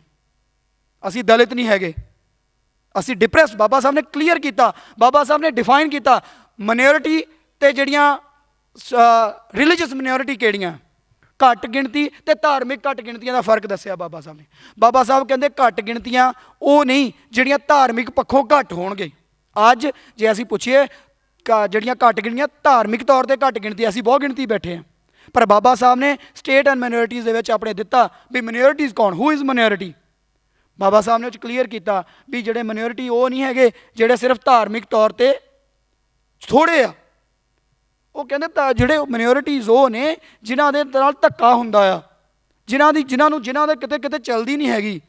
ਉਹ ਪੜ੍ਹੋ, ਜਦੋਂ ਤੁਹਾਨੂੰ ਅਸੀਂ ਉਹ ਸਟੇਟ ਐਂਡ ਮਾਈਨੋਰਿਟੀਜ਼, ਮੈਂ ਇਹੀ ਬਾਰ ਮੇਰੇ ਮੂੰਹ 'ਚੋਂ ਨਿਕਲ ਰਿਹਾ ਉਹ ਲੈਕਚਰ ਨਿਕਲ ਰਿਹਾ ਜਿਹੜਾ ਬਾਬਾ ਸਾਹਿਬ ਨੇ 25 ਨਵੰਬਰ 1949 ਨੂੰ ਸੰਵਿਧਾਨ ਸਭਾ 'ਚ ਦਿੱਤਾ ਸੀ, ਜਿਹਦੇ ਵਿੱਚ ਡੈਮੋਕ੍ਰੇਸੀ, ਪੋਲੀਟੀਕਲ ਡੈਮੋਕ੍ਰੇਸੀ ਦੀ ਗੱਲ ਕੀਤੀ। ਹੁਣ ਡੈਮੋਕ੍ਰੇਸੀ ਕੀ ਆ? ਕੀ ਅਸੀਂ ਅੱਜ ਗੱਲ ਕਰਦੇ ਲੋਕਾਂ ਦਾ ਰਾਜ, ਲੋਕਾਂ ਦੁਆਰਾ, ਲੋਕਾਂ ਲਈ? ਕੀ ਅੱਜ ਦੇ ਸੰਦਰਭ ਦੇ ਵਿੱਚ ਸਰਕਾਰ ਲੋਕਾਂ ਦੀ ਆ? ਮੈਨੂੰ ਜਵਾਬ ਦਿਓ, ਕੀ ਸਰਕਾਰ ਸਾਡੀ ਆ? ਮੈਨੂੰ ਨਹੀਂ ਲੱਗਦਾ। ਸਾਡੇ ਲਈ ਤਾਂ ਕੰਮ ਹੀ ਨਹੀਂ ਕਰ ਰਹੀ। ਜੇ ਸਾਡੇ ਲਈ ਕੰਮ ਕਰ ਰਹੀ ਹੁੰਦੀ ਤਾਂ ਜਿਹੜੇ ਕਿਸਾਨੀ ਬਿੱਲ ਆਰਡੀਨੈਂਸ ਦੇ ਰੂਪ 'ਚ ਨਹੀਂ ਪਾਸ ਕੀਤੇ ਆ, ਉਹ ਕਰੋਨਾ ਕਾਲ ਹਟਣ ਤੋਂ ਬਾਅਦ ਪਾਰਲੀਮੈਂਟ ਦੇ ਵਿੱਚ ਰੱਖ ਕੇ ਕਿਉਂ ਨਹੀਂ ਪਾਸ ਕੀਤੇ ਗਏ? ਲੋਕਾਂ ਦੇ ਵਿੱਚ ਪਹਿਲਾਂ ਕਿਉਂ ਨਹੀਂ ਸਰਕੂਲੇਟ ਕੀਤੇ ਗਏ? ਸੰਵਿਧਾਨ ਇੱਕ ਪ੍ਰੋਸੀਜਰ ਦਿੰਦਾ ਆ, ਕੋਈ ਵੀ ਬਿੱਲ ਪਾਸ ਕਰਨ ਦੇ 2 ਪ੍ਰੋਸੀਜਰ ਹੈਗੇ ਆ। ਪਹਿਲਾ ਪ੍ਰੋਸੀਜਰ ਇਹ ਹੁੰਦਾ ਵੀ ਜਿਹੜਾ ਇੱਕ ਬਿੱਲ ਬਣੇਗਾ, ਬਿੱਲ ਨੂੰ ਜਿਹੜੀ ਕੰਸਰਨ ਮਿਨਿਸਟਰੀ ਦਾ ਬੰਦਾ ਟੇਬਲ 'ਤੇ ਰੱਖੇਗਾ, ਜਿਹੜਾ ਮਿਨਿਸਟਰ ਹੋਊਗਾ, ਉਹ ਜੋ ਵੀ ਕੰਸਰਨ ਬੰਦਾ, ਸਰਕਾਰ ਦਾ ਪ੍ਰਾਈਵੇਟ ਬਿੱਲ ਹੋ ਸਕਦਾ, ਗਵਰਨਮੈਂਟ ਬਿੱਲ ਹੋ ਸਕਦਾ, ਉਹ ਬਿੱਲ ਤੇ ਬਹਿਸ ਹੋਏਗੀ, ਫਸਟ ਰੀਡਿੰਗ ਹੋਏਗੀ, ਸੈਕੰਡ ਰੀਡਿੰਗ ਹੋਏਗੀ, ਥਰਡ ਰੀਡਿੰਗ ਹੋਏਗੀ, ਦੈਨ ਵੋਟਿੰਗ ਹੋਗੀ। ਉਹ ਜਿਹੜੇ ਸਬਜੈਕਟ ਮੈਟਰ ਦੇ ਨਾਲ ਵੀ ਇਹ ਸਪੈਸ਼ਲ ਮੈਜੋਰਿਟੀ ਵਾਲਾ ਬਿੱਲ ਆ ਕਿ ਸਿੰਪਲ ਮੈਜੋਰਿਟੀ ਵਾਲਾ ਬਿੱਲ ਆ ਕਿ bill with special majority with ratification ਆ, ਤੇ ਡਿਪੈਂਡ ਕਰਦਾ ਆਰਟੀਕਲ ਦੇ ਹਿਸਾਬ ਨਾਲ, ਸਬਜੈਕਟ ਮੈਟਰ ਦੇ ਹਿਸਾਬ ਨਾਲ। ਤੇ ਦੂਜਾ ਤਰੀਕਾ ਕੀ ਆ ਕਾਨੂੰਨ ਬਣਾਉਣ ਦਾ? ਆਰਡੀਨੈਂਸ। ਆਰਡੀਨੈਂਸ ਕਦੋਂ ਇਸ਼ੂ ਹੁੰਦੇ ਆ? ਹੁਣ ਇਹ ਆਰਡੀਨੈਂਸ ਦੇ ਰੂਪ 'ਚ ਪਹਿਲਾਂ ਕਿਉਂ ਆਏ ਆ ਜਿਹੜੇ ਬਿੱਲ ਆ? ਸਿੱਧੇ ਆਰਡੀਨੈਂਸ ਕਿਉਂ ਜਾਰੀ ਕਰ ਰਹੀ ਆ? ਅੱਜ ਵੀ ਦੇਖੋ, ਹੁਣ ਵੀ ਤੁਹਾਨੂੰ ਸਵੇਰੇ ਉੱਠ ਕੇ ਪਤਾ ਲੱਗਦਾ ਅੱਛਾ ਮਜ਼ਦੂਰਾਂ ਦਾ ਆਰਡੀਨੈਂਸ ਜਾਰੀ ਹੋ ਗਿਆ। ਮੈਨੂੰ ਇਹ ਦੱਸੋ ਵੀ ਕਾਹਲੀ ਕਿਹਦੀ ਆ? ਜੇ ਸਰਕਾਰ ਲੋਕਾਂ ਦੀ ਆ, ਲੋਕਾਂ ਲਈ ਆ, ਲੋਕਾਂ ਦੁਆਰਾ ਆ, ਤਾਂ ਲੋਕਾਂ ਦੀ ਸਲਾਹ ਕਿੱਥੇ ਆ? ਲੋਕਾਂ ਦਾ ਹਿੱਤ ਕਿੱਥੇ ਆ? ਕੋਈ ਵੀ ਬਿੱਲ ਪਾਸ ਹੁੰਦਾ, ਜਿਹੜਾ ਦੂਜਾ ਤਰੀਕਾ ਸੀ, ਉਹ ਹੁੰਦਾ ਐਮਰਜੈਂਸੀ ਦੇ ਵਿੱਚ ਆਰਡੀਨੈਂਸ ਜਾਰੀ ਕਰਨ ਦੀ ਪਾਵਰ। ਕੈਬਨਿਟ ਇੱਕ ਬਿੱਲ ਬਣਾਏਗੀ, ਰਾਸ਼ਟਰਪਤੀ ਨੂੰ ਭੇਜੇਗੀ, ਉਹਨੂੰ ਲੱਗਦਾ ਵੀ ਇਹ ਸਮੇਂ ਦੇ ਅਨੁਸਾਰ ਪਾਰਲੀਮੈਂਟ ਦਾ ਸੈਸ਼ਨ 'ਚ ਨਹੀਂ ਹੈਗੀ, ਇਸ ਕਰਕੇ ਉਹਨੂੰ ਪਾਸ ਕਰ ਦਿੱਤਾ ਜਾਵੇ, ਤੇ ਉਹ ਰਾਸ਼ਟਰਪਤੀ ਉਹਦੀ ਜ਼ਰੂਰਤ ਨੂੰ ਸਮਝਦਾ ਹੋਇਆ ਉਹਨੂੰ ਪਾਸ ਕਰ ਦਿੰਦਾ। ਆਰਡੀਨੈਂਸ ਜਾਰੀ ਹੋ ਗਿਆ, ਵਾਂਗ ਐਜ਼ ਇਟ ਕਾਨੂੰਨ ਵਾਂਗੂ ਲਾਗੂ ਹੋ ਗਿਆ। ਤੇ ਜਦੋਂ ਸੈਸ਼ਨ ਚੱਲੂਗਾ, ਸੈਸ਼ਨ 'ਚ ਉਹਤੇ ਡਿਬੇਟ ਤੇ ਡਿਸਕਸ਼ਨ ਹੋਏਗੀ। ਹੁਣ ਕਰੋਨਾ ਕਾਲ ਦੇ ਵਿੱਚ ਜਿੱਥੇ ਲੋਕਾਂ ਨੂੰ ਇਹ ਫਿਕਰ ਪਿਆ ਵੀ ਸਾਡੀ ਰੋਜੀ ਰੋਟੀ ਚੱਲ ਗਈ, ਇੰਨੇ ਕਰੋੜ ਲੋਕਾਂ ਦਾ ਰੋਜ਼ਗਾਰ ਚੱਲ ਗਿਆ, ਉਹਨਾਂ ਸਮਿਆਂ ਦੇ ਵਿੱਚ ਸਰਕਾਰਾਂ ਨੂੰ ਇਹ ਫਿਕਰ ਪਈ ਆ ਵੀ ਆਪਾਂ ਆਹ ਬਿੱਲ ਰਾਤੋਂ ਰਾਤ ਪਾਸ ਕਰਵਾ ਦਈਏ। ਜੇ ਸੈਸ਼ਨ ਬਹਿੰਦਾ ਵੀ ਆ, ਸੈਸ਼ਨ ਦੇ ਵਿੱਚ ਬਿਨਾਂ ਬਹਿਸ ਕਰਾਏ ਪਾਸ ਕਰਾਉਣ ਦੀ ਕਰੋ। ਕਿਉਂ? ਫਿਰ ਕੀ ਇਹ ਲੋਕ ਤਾਂ ਬਾਬਾ ਸਾਹਿਬ ਇਹੀ ਵਾਰਨਿੰਗ ਸਾਨੂੰ ਦੇ ਚੁੱਕੇ ਆ 25 ਨਵੰਬਰ ਵਾਲੇ ਆਪਣੇ ਭਾਸ਼ਣ ਦੇ ਵਿੱਚ, ਪਰ ਅਸੀਂ ਪੜ੍ਹਿਆ ਹੀ ਨਹੀਂ। ਅਸੀਂ ਸਟੇਜਾਂ ਤੋਂ ਖੜ ਕੇ ਜੈ ਭੀਮ ਬੋਲਣ ਤੋਂ ਇਲਾਵਾ ਕੁਛ ਨਹੀਂ ਸਿੱਖਿਆ। ਮੈਂ ਮਾਫੀ ਚਾਹੁੰਦਾ ਆ, ਮੈਂ ਇਕੱਲਾ ਨਹੀਂ, ਬਹੁਤ ਸਾਰੇ ਲੋਕ ਬਾਬਾ ਸਾਹਿਬ ਨੂੰ ਪੜ੍ਹਦੇ ਹੀ ਨਹੀਂ। ਜੇ ਬਾਬਾ ਸਾਹਿਬ ਨੂੰ ਪੜ੍ਹਿਆ ਹੁੰਦਾ ਨਾ, ਤਾਂ ਅੱਜ ਜਿਹੜੀਆਂ ਸਰਕਾਰਾਂ ਅੱਜ ਸਾਡੇ ਸਿਰ 'ਤੇ ਸਾਨੂੰ ਆਰਡਰ ਦੇ ਰਹੀਆਂ ਤਾਂ ਅੱਗੇ ਝੁਕੀਆਂ ਹੁੰਦੀਆਂ, ਕਿਉਂਕਿ ਅਸੀਂ ਐਜੂਕੇਟ ਹੀ ਨਹੀਂ ਹੋਏ, ਬਾਬਾ ਸਾਹਿਬ ਦਾ ਸਲੋਗਨ ਨੂੰ ਫੋਲੋ ਹੀ ਨਹੀਂ ਕੀਤਾ। ਕਿਉਂਕਿ ਮੈਂ ਤੁਹਾਨੂੰ ਦੱਸਣਾ ਚਾਹੁੰਦਾ ਆ, ਜੇ ਇਹ ਸਰਕਾਰ ਲੋਕਾਂ ਦੀ ਹੁੰਦੀ ਤਾਂ ਆਹ ਹਾਲਾਤ ਨਹੀਂ ਸੀ ਹੋਣੇ। ਤੁਸੀਂ ਇਹ ਦੇਖੋ ਵੀ ਕ੍ਰਾਈਮ ਅਗੇਂਸਟ ਸ਼ਡਿਊਲ ਕਾਸਟ, ਤੁਸੀਂ ਹੈਰਾਨ ਹੋਵੋਗੇ 2019 ਦੇ ਵਿੱਚ 26% ਕਾਨੂੰਨ ਜਿਹੜੇ ਵਧੇ ਆ ਕ੍ਰਾਈਮ ਅਗੇਂਸਟ ਸ਼ਡਿਊਲ ਕਾਸਟ, ਜਿਹਦੇ ਵਿੱਚ ਸਭ ਤੋਂ ਵੱਧ ਰੇਪ ਵਧੇ ਆ। ਰੇਪ ਕਿੱਥੇ ਸਭ ਤੋਂ ਵੱਧ ਹੋਏ? ਰਾਜਸਥਾਨ ਦੇ ਵਿੱਚ। ਹੁਣ ਉੱਥੇ ਕੀ ਹੋਇਆ? ਅੰਬੇਡਕਰ ਨੂੰ ਮੰਨਣ ਵਾਲੇ ਨਹੀਂ ਹੈਗੇ, ਸਾਰੇ ਕੁਛ ਹੈਗਾ, ਪਰ ਗੱਲ ਕੀ ਆ, ਅਸੀਂ ਆਰਗੇਨਾਈਜ਼ਡ ਨਹੀਂ ਹਾਂ। ਬਾਬਾ ਸਾਹਿਬ ਨੇ ਇਹ ਗੱਲ ਆਪਣੀਆਂ ਵਾਰਨਿੰਗ 'ਚ ਕਿਹਾ ਸੀ, ਜਦ ਤੱਕ ਅਸੀਂ ਆਪਣੇ ਆਪ ਨੂੰ ਜਾਤੀ ਬੰਧਨਾਂ ਨਾਲ ਬੰਨ੍ਹੀ ਰੱਖਾਂਗੇ, ਜਦੋਂ ਤੱਕ ਅਸੀਂ ਆਪਣੀਆਂ ਆਰਗੇਨਾਈਜੇਸ਼ਨਾਂ ਦਾ ਨਾਮ ਆਪਣੀਆਂ ਜਾਤੀਆਂ ਦੇ ਆਧਾਰ 'ਤੇ, ਆਪਣੇ ਛੋਟੇ ਛੋਟੇ ਧਰਮਾਂ ਦੇ ਆਧਾਰ 'ਤੇ ਰੱਖਦੇ ਫਿਰਾਂਗੇ, ਅਸੀਂ ਕਦੀ ਯੂਨਾਈਟਿਡ ਨਹੀਂ ਹੋ ਸਕਦੇ। ਸਾਨੂੰ ਯੂਨਾਈਟਿਡ ਹੋਣ ਦੇ ਲਈ ਇੱਕ ਵਿਚਾਰਧਾਰਾ ਤੇ ਇੱਕ ਪਲੇਟਫਾਰਮ ਦੇ ਬਾਬਾ ਸਾਹਿਬ ਨੇ ਇਸੇ ਲਈ ਦੇਖੋ ਬਹੁਤ ਵੱਡੀਆਂ ਆਪਾਂ ਅੱਜ ਖੁਸ਼ ਹੁੰਦੇ ਹਾਂ, ਮੈਨੂੰ ਕੋਈ ਗਵਰਨਮੈਂਟ ਜੋਬ ਲਵਾ ਦੇ, ਮੈਂ ਉਹਦਾ ਗੁਲਾਮ ਬਣਨ ਨੂੰ ਤਿਆਰ ਹਾਂ। ਬਾਬਾ ਸਾਹਿਬ ਨੂੰ ਜੱਜ, ਸੁਪਰੀਮ ਕੋਰਟ ਦੇ ਜੱਜ ਤੱਕ ਦੀਆਂ, ਅਮਰੀਕਾ ਵਰਗੀਆਂ ਯੂਨੀਵਰਸਿਟੀਆਂ ਦੀਆਂ ਪ੍ਰੋਫੈਸਰਸ਼ਿਪ ਦੀਆਂ ਫੈਲੋਸ਼ਿਪ ਮਿਲਦੀਆਂ ਸੀ, ਜੇ ਉਹ ਲੈਣਾ ਚਾਹੁੰਦੇ ਲੈ ਸਕਦੇ ਸੀ। ਉਹਨਾਂ ਦੇ ਬੱਚੇ ਬਿਨਾਂ ਟਰੀਟਮੈਂਟ ਤੋਂ ਮਰਦੇ ਆ, ਤੇ ਜਿਨ੍ਹਾਂ ਦੇ ਬੱਚਿਆਂ ਦੇ ਸਾਨੂੰ ਨਾਮ ਵੀ ਨਹੀਂ ਬਹੁਤਿਆਂ ਨੂੰ ਯਾਦ। 2-4 ਮੈਂ ਵਿਅਕਤੀਆਂ ਨੂੰ ਛੱਡ ਦੇਵਾਂ, ਇੱਥੇ ਹਾਲ 'ਚ ਬੈਠਿਆਂ ਨੂੰ ਵੀ 10 ਨੂੰ ਛੱਡ ਦੇਵਾਂ, ਤਾਂ ਮੈਨੂੰ ਲੱਗਦਾ ਮੈਜੋਰਿਟੀ ਨੂੰ ਬਾਬਾ ਸਾਹਿਬ ਦੇ ਪੂਰੇ ਬੱਚਿਆਂ ਦੇ ਨਾਮ ਵੀ ਯਾਦ ਨਹੀਂ ਹੈਗੇ। ਤੇ ਅਸੀਂ ਬਾਬਾ ਸਾਹਿਬ ਦੇ ਸਲੋਗਨ, ਅਸੀਂ ਵੱਡੇ ਵੱਡੇ ਭਾਸ਼ਣ ਕਰਦੇ, ਮੈਂ ਵੀ ਬੋਲ ਕੇ ਚੱਲ ਜਾਣਾ, ਘਰ ਜਾ ਕੇ ਭੁੱਲ ਜਾਣਾ, ਵਧੀਆ ਬੋਲਿਆ ਜੀ ਮੁੰਡਾ, ਬਹੁਤ ਜੋਸ਼ ਨਾਲ ਬੋਲਿਆ, ਚਲੋ ਭੁੱਲ ਗਏ। ਪਰ ਮੈਂ ਪਹਿਲਾਂ ਹੀ ਸ਼ੁਰੂ 'ਚ ਕਿਹਾ ਸੀ ਵੀ ਕਹਿਣੀ ਕਰਨੀ ਇੱਕ ਹੋਵੇ ਤਾਂ ਅਸਰ ਹੁੰਦਾ। ਜੇ ਅਸੀਂ ਇੱਥੇ ਜੋ ਬੋਲਦੇ ਆ, ਮੈਂ ਆਪਣੀ ਵਾਈਫ ਨੂੰ ਰਾਈਟ ਦੇਵਾਂ ਨਾ ਬੋਲਣ ਦਾ, ਤੇ ਖੁਦ ਕਹਿੰਦਾ ਨਹੀਂ ਕੁੜੀ ਬਹੁਤ ਸੋਹਣਾ ਬੋਲ ਕੇ ਗਈ, ਮੇਰੀ ਭੈਣ ਛੋਟੀ ਬਹੁਤ ਵਧੀਆ ਬੱਚੀ ਬੋਲੀ, ਤੇ ਮੈਂ ਆਪਣੀ ਵਾਈਫ ਬਾਰੇ ਕਿਉਂ ਚੁੱਪਿਆ? ਮੈਂ ਹਮੇਸ਼ਾ ਆਪਣੀ ਵਾਈਫ ਨੂੰ ਕਹਿੰਦਾ ਨਾ ਬੋਲ, ਜਿੱਥੇ ਤੇਰਾ ਬੋਲ ਦਿਲ ਕਰਦਾ, ਜਿੱਥੇ ਤੂੰ ਡਿਸੀਜ਼ਨ ਲੈਣਾ ਲੈ। ਮੈਨੂੰ ਕੋਈ ਵੀ ਗੱਲ ਪੁੱਛੇ, ਮੈਂ ਇੱਕੋ ਗੱਲ ਕਹਿੰਦਾ, ਮੈਂ ਕਿਹਾ ਤੂੰ ਉਹ ਕੰਮ ਕਰ ਸਕਦੀ ਜੋ ਤੇਰਾ ਬਾਬਲ ਜਾਂ ਤੇਰਾ ਫਾਦਰ ਤੈਨੂੰ ਨਹੀਂ ਰੋਕਦਾ।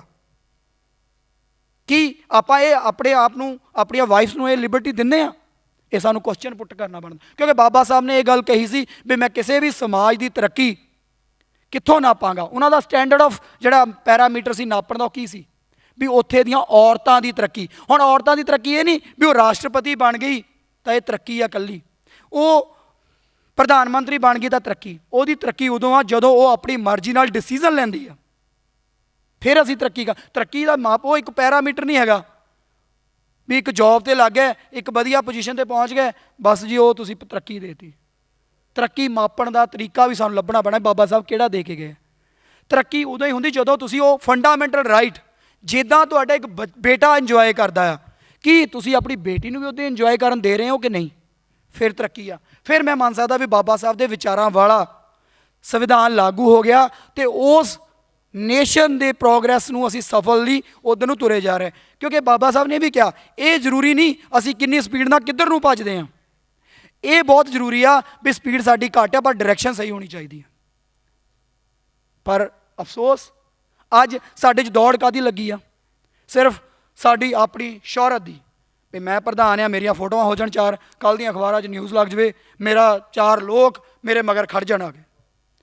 ਜਦ ਤੱਕ ਅਸੀਂ ਆਪਣੇ ਘਰ ਤੋਂ ਚੈਰਿਟੀ ਬਿਗਨਸ ਐਟ ਹੋਮ, ਕਿਉਂਕਿ ਬਾਬਾ ਸਾਹਿਬ ਨੇ ਜਿੱਥੇ ਵੀ ਤੁਸੀਂ ਦੇਖੋ ਬਹੁਤੀਆਂ ਮੀਟਿੰਗਾਂ 'ਚ ਤੁਹਾਨੂੰ ਉਹਨਾਂ ਦੀ ਵਾਈਫ ਹਮੇਸ਼ਾ ਨਾਲ ਮਿਲਦੀ ਸੀ, ਜਿਹੜੀ ਸੈਕੰਡ ਵਾਈਫ। ਪਹਿਲੀ ਵਾਈਫ ਨੂੰ ਨਹੀਂ ਮੌਕਾ ਮਿਲਿਆ ਕਿਉਂਕਿ ਬਾਬਾ ਸਾਹਿਬ ਉਦੋਂ ਕਿਸੇ ਖੁਦ ਮੁਕਾਮ 'ਤੇ ਨਹੀਂ ਸੀਗੇ।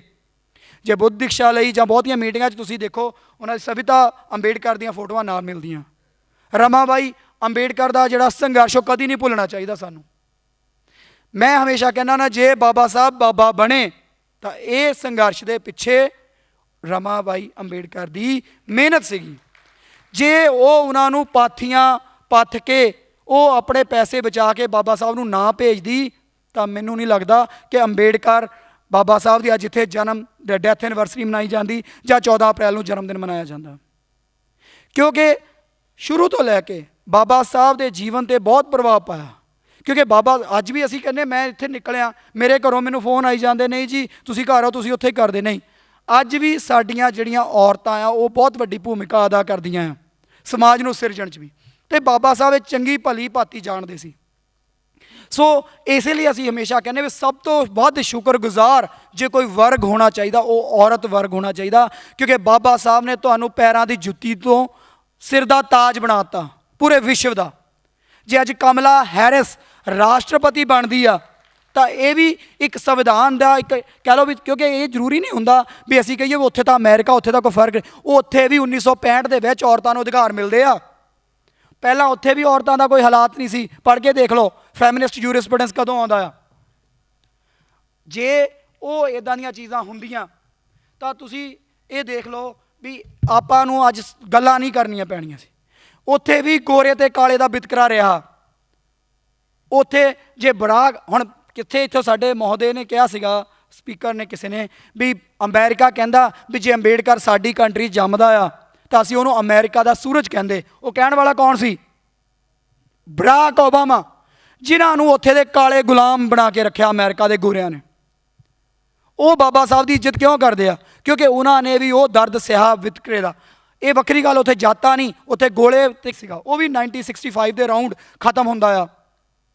ਹੁਣ ਇਹ ਜਿਹੜੀਆਂ ਕ੍ਰਾਂਤੀਆਂ ਆ ਅਸੀਂ ਹਮੇਸ਼ਾ ਕਹਿੰਦੇ ਹਾਂ ਵੀ ਇਹਨਾਂ ਤੋਂ ਸੇਧ, ਕਿਉਂਕਿ ਸਾਡਾ ਕੀ ਆ, ਬਾਬਾ ਸਾਹਿਬ ਨੇ ਸਾਨੂੰ ਇੱਕ ਬਹੁਤ ਵੱਡੀ ਗੱਲ ਕਹੀ ਆ ਵੀ ਹਮੇਸ਼ਾ ਐਨਾਲਾਈਜ਼ ਕਰੋ। ਬਹੁਤੇ ਲੋਕ ਇਹ ਕਲੇਮ ਕਰਦੇ ਆ ਕਿ ਬਾਬਾ ਸਾਹਿਬ ਨੇ ਜਿਹੜਾ ਸੰਵਿਧਾਨ ਆ ਦੂਸਰੀਆਂ ਕੰਟਰੀਆਂ ਤੋਂ ਕਾਪੀ ਪੇਸਟ ਕੀਤਾ। ਮੈਂ ਕਹਿੰਦਾ ਸਰਾਸਰ ਗਲਤ ਆ। ਮੈਂ ਨਕਾਰਦਾ ਇਸ ਗੱਲ ਨੂੰ।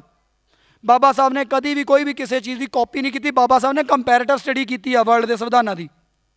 ਉਹ 'ਚ ਅਮਰੀਕਾ ਦਾ ਵੀ ਆ, ਉਹ 'ਚ ਤੁਸੀਂ ਦੇਖੋ ਇੰਗਲੈਂਡ ਦਾ ਵੀ ਆ, ਉਹ 'ਚ ਹੋਰ ਵੀ ਆਇਰਿਸ਼ ਦਾ ਵੀ ਸੀਗਾ ਜਿਹੜੇ ਤੁਸੀਂ ਕਹਿੰਦੇ। ਹਾਂ, ਪਰ ਦੇਖੋ ਅੱਜ ਮੈਂ ਬੋਲ ਰਿਹਾ, ਜੇ ਮੈਂ ਬਾਬਾ ਸਾਹਿਬ ਨੂੰ ਪੜ੍ਹਿਆ ਇਹਦਾ ਮਤਲਬ ਇਹ ਨਹੀਂ ਮੈਂ ਕਾਪੀ ਕਰ ਰਿਹਾ, ਮੇਰੇ 'ਤੇ ਪ੍ਰਭਾਵ ਨਜ਼ਰ ਆਏਗਾ। ਸੋ ਇੱਦਾਂ ਹੀ ਜੇ ਬਾਬਾ ਸਾਹਿਬ ਨੇ ਸੰਵਿਧਾਨ ਬਣਾਇਆ ਉਹਨਾਂ ਸੰਵਿਧਾਨਾਂ ਦਾ ਅਸਰ ਨਜ਼ਰ ਆਉਣਾ ਹੀ ਸੀ। ਪਰ ਤੁਸੀਂ ਇਹ ਦੇਖੋ ਵੀ ਅੱਜ ਜੇ ਗੱਲ ਕਰਦੇ ਹਾਂ ਵੀ ਪ੍ਰਧਾਨ ਮੰਤਰੀ ਲਾਅ ਬਣਾ ਰਿਹਾ, ਉਹ ਬੰਦੇ ਨੇ ਇਹ ਵੀ ਕਿਹਾ ਵੀ ਜੇ ਅੱਜ ਪ੍ਰਧਾਨ ਮੰਤਰੀ ਗਲਤ ਕਾਨੂੰਨ ਬਣਾ ਰਿਹਾ ਇਹ ਸਾਰਾ ਦੋਸ਼ ਭਾਰਤ ਦੇ ਸੰਵਿਧਾਨ ਦਾ ਆ।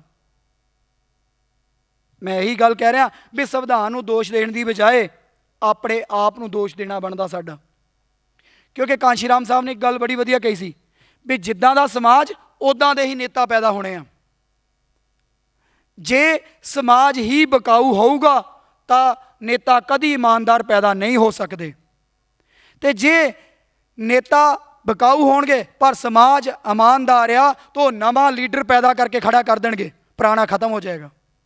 ਪਰ ਅਸੀਂ ਟੀਵੀ ਅਤੇ ਆਪਣੀ ਨਿੱਜੀ ਲਾਈਫ ਨਾਲ ਜੁੜੇ ਹੋਏ ਹਾਂ। ਸਾਨੂੰ ਬਸ ਜੋਬ ਤੋਂ ਗਏ, ਕਿਉਂਕਿ ਬਾਬਾ ਸਾਹਿਬ ਨੇ ਪੇ ਬੈਕ ਦੀ ਗੱਲ ਕੀਤੀ ਸੀ। ਬਾਬਾ ਸਾਹਿਬ ਨੇ ਆਪਣੇ ਸੰਦੇਸ਼ਾਂ 'ਚ ਇਹ ਗੱਲ ਕਹੀ ਵੀ ਜਿਹੜਾ ਮੇਰਾ ਇਹ ਕਾਰਵਾਂ ਮੈਂ ਬੜੀਆਂ ਮੁਸੀਬਤਾਂ ਨਾਲ ਇੱਥੇ ਲੈ ਕੇ ਆਇਆ, ਵੀ ਜੇ ਹੋ ਸਕਿਆ ਇਹਨੂੰ ਅੱਗੇ ਲਿਜਾਇਓ, ਜੇ ਅੱਗੇ ਨਹੀਂ ਲਿਜਾ ਸਕੇ ਤਾਂ ਕਮ ਸੇ ਕਮ ਪਿੱਛੇ ਨਾ ਮੁੜਨ ਦਿਓ। ਪਰ ਮੈਂ ਕਹਿੰਦਾ ਅੱਜ ਪਿੱਛੇ ਮੁੜ ਰਿਹਾ। ਕਿਉਂ? ਕਿਉਂਕਿ ਜਿਹੜੇ ਮੈਂ ਤੁਹਾਨੂੰ ਕੇਸ ਦੱਸ ਰਿਹਾ ਹਾਂ ਵੀ ਜਿਹੜੇ 45,935 ਕੇਸ ਰਜਿਸਟਰਡ ਹੋਏ ਸ਼ਡਿਊਲ ਕਾਸਟ ਦੇ ਅਗੇਂਸਟ, ਅਤੇ ਉਹਦੇ ਵਿੱਚ ਸਭ ਤੋਂ ਵੱਧ ਜਿਹੜੇ ਕੇਸ ਰਜਿਸਟਰਡ ਹੋਏ ਯੂਪੀ ਦੇ ਵਿੱਚ 11,829, ਇੱਦਾਂ ਹੀ ਰਾਜਸਥਾਨ ਦੂਜੇ ਨੰਬਰ 'ਤੇ ਆ 6794। ਫਿਰ ਇੱਦਾਂ ਹੀ ਬਿਹਾਰ ਤੀਜੇ ਨੰਬਰ। ਇਹ ਛੋਟੀਆਂ ਛੋਟੀਆਂ ਫਿਗਰਸ ਨੇ ਜਿਹੜੀਆਂ ਮੈਂ ਤੁਹਾਨੂੰ ਦੱਸੀਆਂ ਵੀ ਇਹ ਰਿਐਲਿਟੀ ਨਾ ਦਿੰਦੀਆਂ। ਅਸੀਂ ਸਟੇਜਾਂ ਤੋਂ ਖੜ੍ਹਦੇ ਹਾਂ, ਨਹੀਂ ਅੱਜ ਮੈਂ ਤਾਂ ਟਾਈ ਲਾਉਣ ਜੋਗਾ ਹੋ ਗਿਆ ਕਰਕੇ। ਯੂਪੀ, ਬਿਹਾਰ, ਮੱਧ ਪ੍ਰਦੇਸ਼, ਰਾਜਸਥਾਨ, ਜਿੱਥੇ ਅੱਜ ਵੀ ਜੇ ਸਾਡਾ ਕੋਈ ਬਰਾਦਰੀ ਦਾ ਮੁੱਛ ਰੱਖ ਲੈਂਦਾ ਉਹਦਾ ਮਰਡਰ ਕਰ ਦਿੱਤਾ ਜਾਂਦਾ। ਜੇ ਕੋਈ ਸੋਹਣੇ ਕੱਪੜੇ ਪਾ ਲੈਂਦਾ, ਬਾਲਾਂ ਨੂੰ ਜੈਲ ਲਾ ਲੈਂਦਾ ਤਾਂ ਉਹਨੂੰ ਕੁੱਟਿਆ ਜਾਂਦਾ ਨੰਗਾ ਕਰਕੇ। ਪਹਿਲਾਂ ਇੱਥੇ ਬਹੁਤ ਸਾਰੇ ਵਿਦਵਾਨ ਬੋਲ ਕੇ ਗਏ ਵੀ ਸਾਨੂੰ ਜੂਠਾ ਖਾਣ ਦਾ ਜਿਹੜਾ ਹੁਕਮ ਦਿੱਤਾ ਗਿਆ ਉਹਨਾਂ ਦੇ ਗ੍ਰੰਥਾਂ ਦੇ ਵਿੱਚ, ਸਾਨੂੰ ਗੰਦੇ ਕੱਪੜੇ ਪਾਉਣ ਦਾ ਹੁਕਮ ਦਿੱਤਾ ਗਿਆ। ਪਰ ਬਾਬਾ ਸਾਹਿਬ ਦੇ ਸੰਵਿਧਾਨ ਨੇ ਉਹਨੂੰ ਸਭ ਨੂੰ, ਕਿਉਂਕਿ ਆਰਟੀਕਲ 12 ਨੇ ਕਹਿ ਦਿੱਤਾ ਵੀ ਇਸ ਸੰਵਿਧਾਨ ਦੇ ਲਾਗੂ ਹੋਣ ਤੋਂ ਬਾਅਦ ਜਿਹੜੀਆਂ ਵੀ ਜਿਹੜੀਆਂ ਪ੍ਰਥਾਵਾਂ, ਜਿਹੜੇ ਰਿਵਾਜ, ਜਿਹੜੇ ਕਾਨੂੰਨ ਇਸ ਸੰਵਿਧਾਨ ਦੇ ਤੀਜੇ ਹਿੱਸੇ ਦਾ, ਤੀਜਾ ਹਿੱਸਾ ਕਿਹੜਾ ਫੰਡਾਮੈਂਟਲ ਰਾਈਟ ਪਾਰਟ 3 ਦਾ ਉਲੰਘਣ ਕਰਨਗੇ, ਉਹ ਸਾਰੇ ਅੱਜ ਤੋਂ ਰੱਦ ਹੋ ਜਾਣਗੇ। ਪਰ ਉਹ ਤਾਂ ਰੱਦ ਹੋ ਗਏ, ਪਰ ਕਾਨੂੰਨੀ ਹੱਕਾਂ ਦੇ ਵਿੱਚ ਗੱਲ ਅਵੇਅਰਨੈਸ ਕਿਹਨੇ ਫੈਲਾਉਣੀ ਸੀ? ਸਾਡੇ ਪੜ੍ਹੇ ਲਿਖੇ ਸਮਾਜ ਨੇ। ਬਾਬਾ ਸਾਹਿਬ ਨੇ ਇਹ ਵੀ ਲਿਖਿਆ ਕਿ ਮੈਨੂੰ ਮੇਰੇ ਪੜ੍ਹੇ ਲਿਖੇ ਸਮਾਜ ਨੇ ਧੋਖਾ ਦਿੱਤਾ।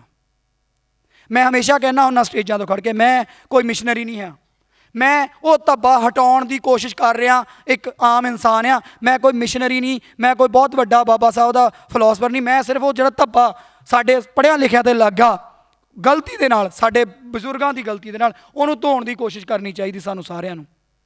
ਕਿਉਂਕਿ ਮਿਸ਼ਨਰੀ ਤਾਂ ਅਸੀਂ ਉਸ ਦਿਨ ਬਣਾਂਗੇ ਜਿੱਦਣ ਅਸੀਂ ਉਹਦੇ ਬਾਬਾ ਸਾਹਿਬ ਦੇ ਅਹਿਸਾਨਾਂ ਦਾ ਬਦਲਾ ਚੁਕਾ ਦਾਂਗੇ। ਹਾਲੇ ਤਾਂ ਸਾਡੇ ਕੋਲ ਬਾਬਾ ਸਾਹਿਬ ਦੇ ਜਿਹੜੇ ਕਰਜ਼ੇ ਦਾ ਵਿਆਜ ਨਹੀਂ ਦਿੱਤਾ ਜਾ ਰਿਹਾ, ਤੇ ਮੂਲ ਕਿੱਥੋਂ ਮੋੜਾਂਗੇ?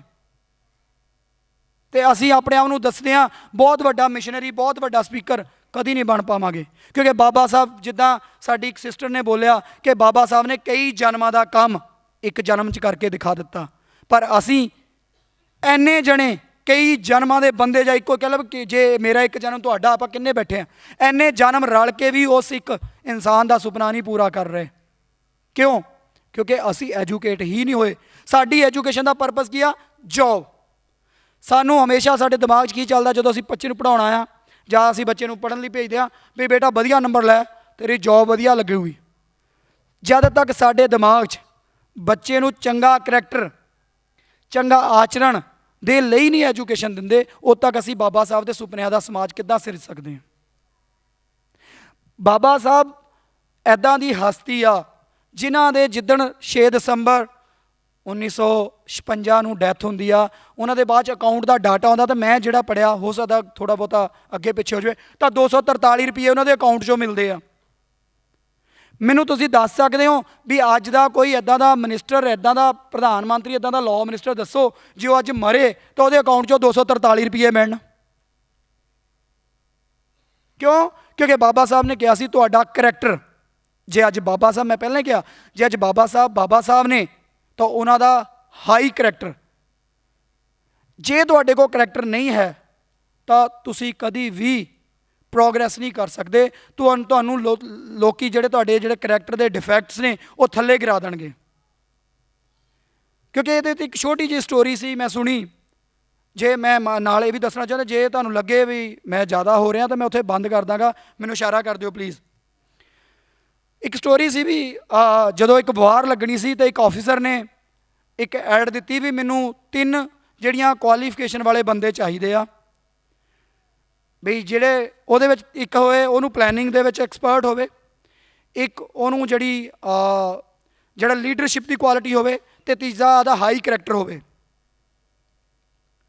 3 ਕੁਆਲਿਟੀ ਵਾਲਾ ਆਫਿਸਰ ਚਾਹੀਦਾ ਸੀ ਜੰਗ ਦੇ ਵਿੱਚ ਲੀਡ ਕਰਨ ਲਈ। ਇੱਕੋ ਬੰਦਾ ਚਾਹੀਦਾ ਸੀ। ਕਿਹੜਾ? ਇੱਕ ਕਹਿੰਦਾ ਵੀ ਲੀਡਰਸ਼ਿਪ ਦੀ ਕੁਆਲਿਟੀ ਹੋਵੇ, ਦੂਜੀ ਉਹਦਾ ਹਾਈ ਮੋਰਲ ਕਰੈਕਟਰ ਹੋਵੇ, ਤੀਸਰਾ ਉਹਦੇ ਵਿੱਚ ਪਲੈਨਿੰਗ ਕਰਨ ਦੀ ਕਪੈਸਿਟੀ ਹੋਵੇ, ਤਾਂ ਕਿ ਜੰਗ ਨੂੰ ਕਿੱਦਾਂ ਪਲਾਨ ਕਰਨਾ। ਤਾਂ ਇੰਟਰਵਿਊ ਲਈ ਬਹੁਤ ਲੋਕ ਆਉਂਦੇ ਆ, ਜਿੱਦਾਂ ਆਪਾਂ ਕਹਿੰਦੇ ਹਾਂ ਵੀ ਜੋਬ ਲੈਣ ਲਈ ਆਉਂਦੇ ਪੜ੍ਹੇ ਲਿਖੇ ਹਾਈ ਕੁਆਲੀਫਾਈਡ, ਕਈ ਪਲੈਨਿੰਗ ਡਿਪਾਰਟਮੈਂਟ ਤੋਂ ਸੀ, ਕਈ ਪੋਲੀਟੀਕਲ ਸਾਇੰਸ ਤੋਂ ਲੀਡਰਸ਼ਿਪ ਵਾਲੇ ਸੀਗੇ। ਤਾਂ ਉਸ ਬੰਦੇ ਕੋਲ ਕੋਈ ਵੀ ਇੱਦਾਂ ਦਾ ਵਿਅਕਤੀ ਨਹੀਂ ਆਇਆ ਜਿਹਦੇ ਕੋਲ 3 ਕੁਆਲਿਟੀਜ਼ ਹੋਣ। ਜੇ ਇੱਕ ਕੋਲ 2 ਸੀਗੀਆਂ ਤਾਂ ਉਹਦੇ ਕੋਲ ਲੀਡਰਸ਼ਿਪ ਤੇ ਜਾਂ ਕਰੈਕਟਰ ਵਾਲੀ ਸੀ, ਤੇ ਜਾਂ ਉਹ ਨਹੀਂ ਸੀ। ਹੁਣ ਉਹਨੂੰ ਚਾਹੀਦਾ ਸੀ ਇੱਕ ਇੱਦਾਂ ਦਾ ਇਨਸਾਨ ਜਿਹਦੇ ਵਿੱਚ 3 ਕੁਆਲਿਟੀ। ਹੁਣ ਉਹਦੇ ਕੋਲ ਕੀ ਕੁਐਸਚਨ ਖੜਾ ਹੋਇਆ, ਪ੍ਰੋਬਲਮ?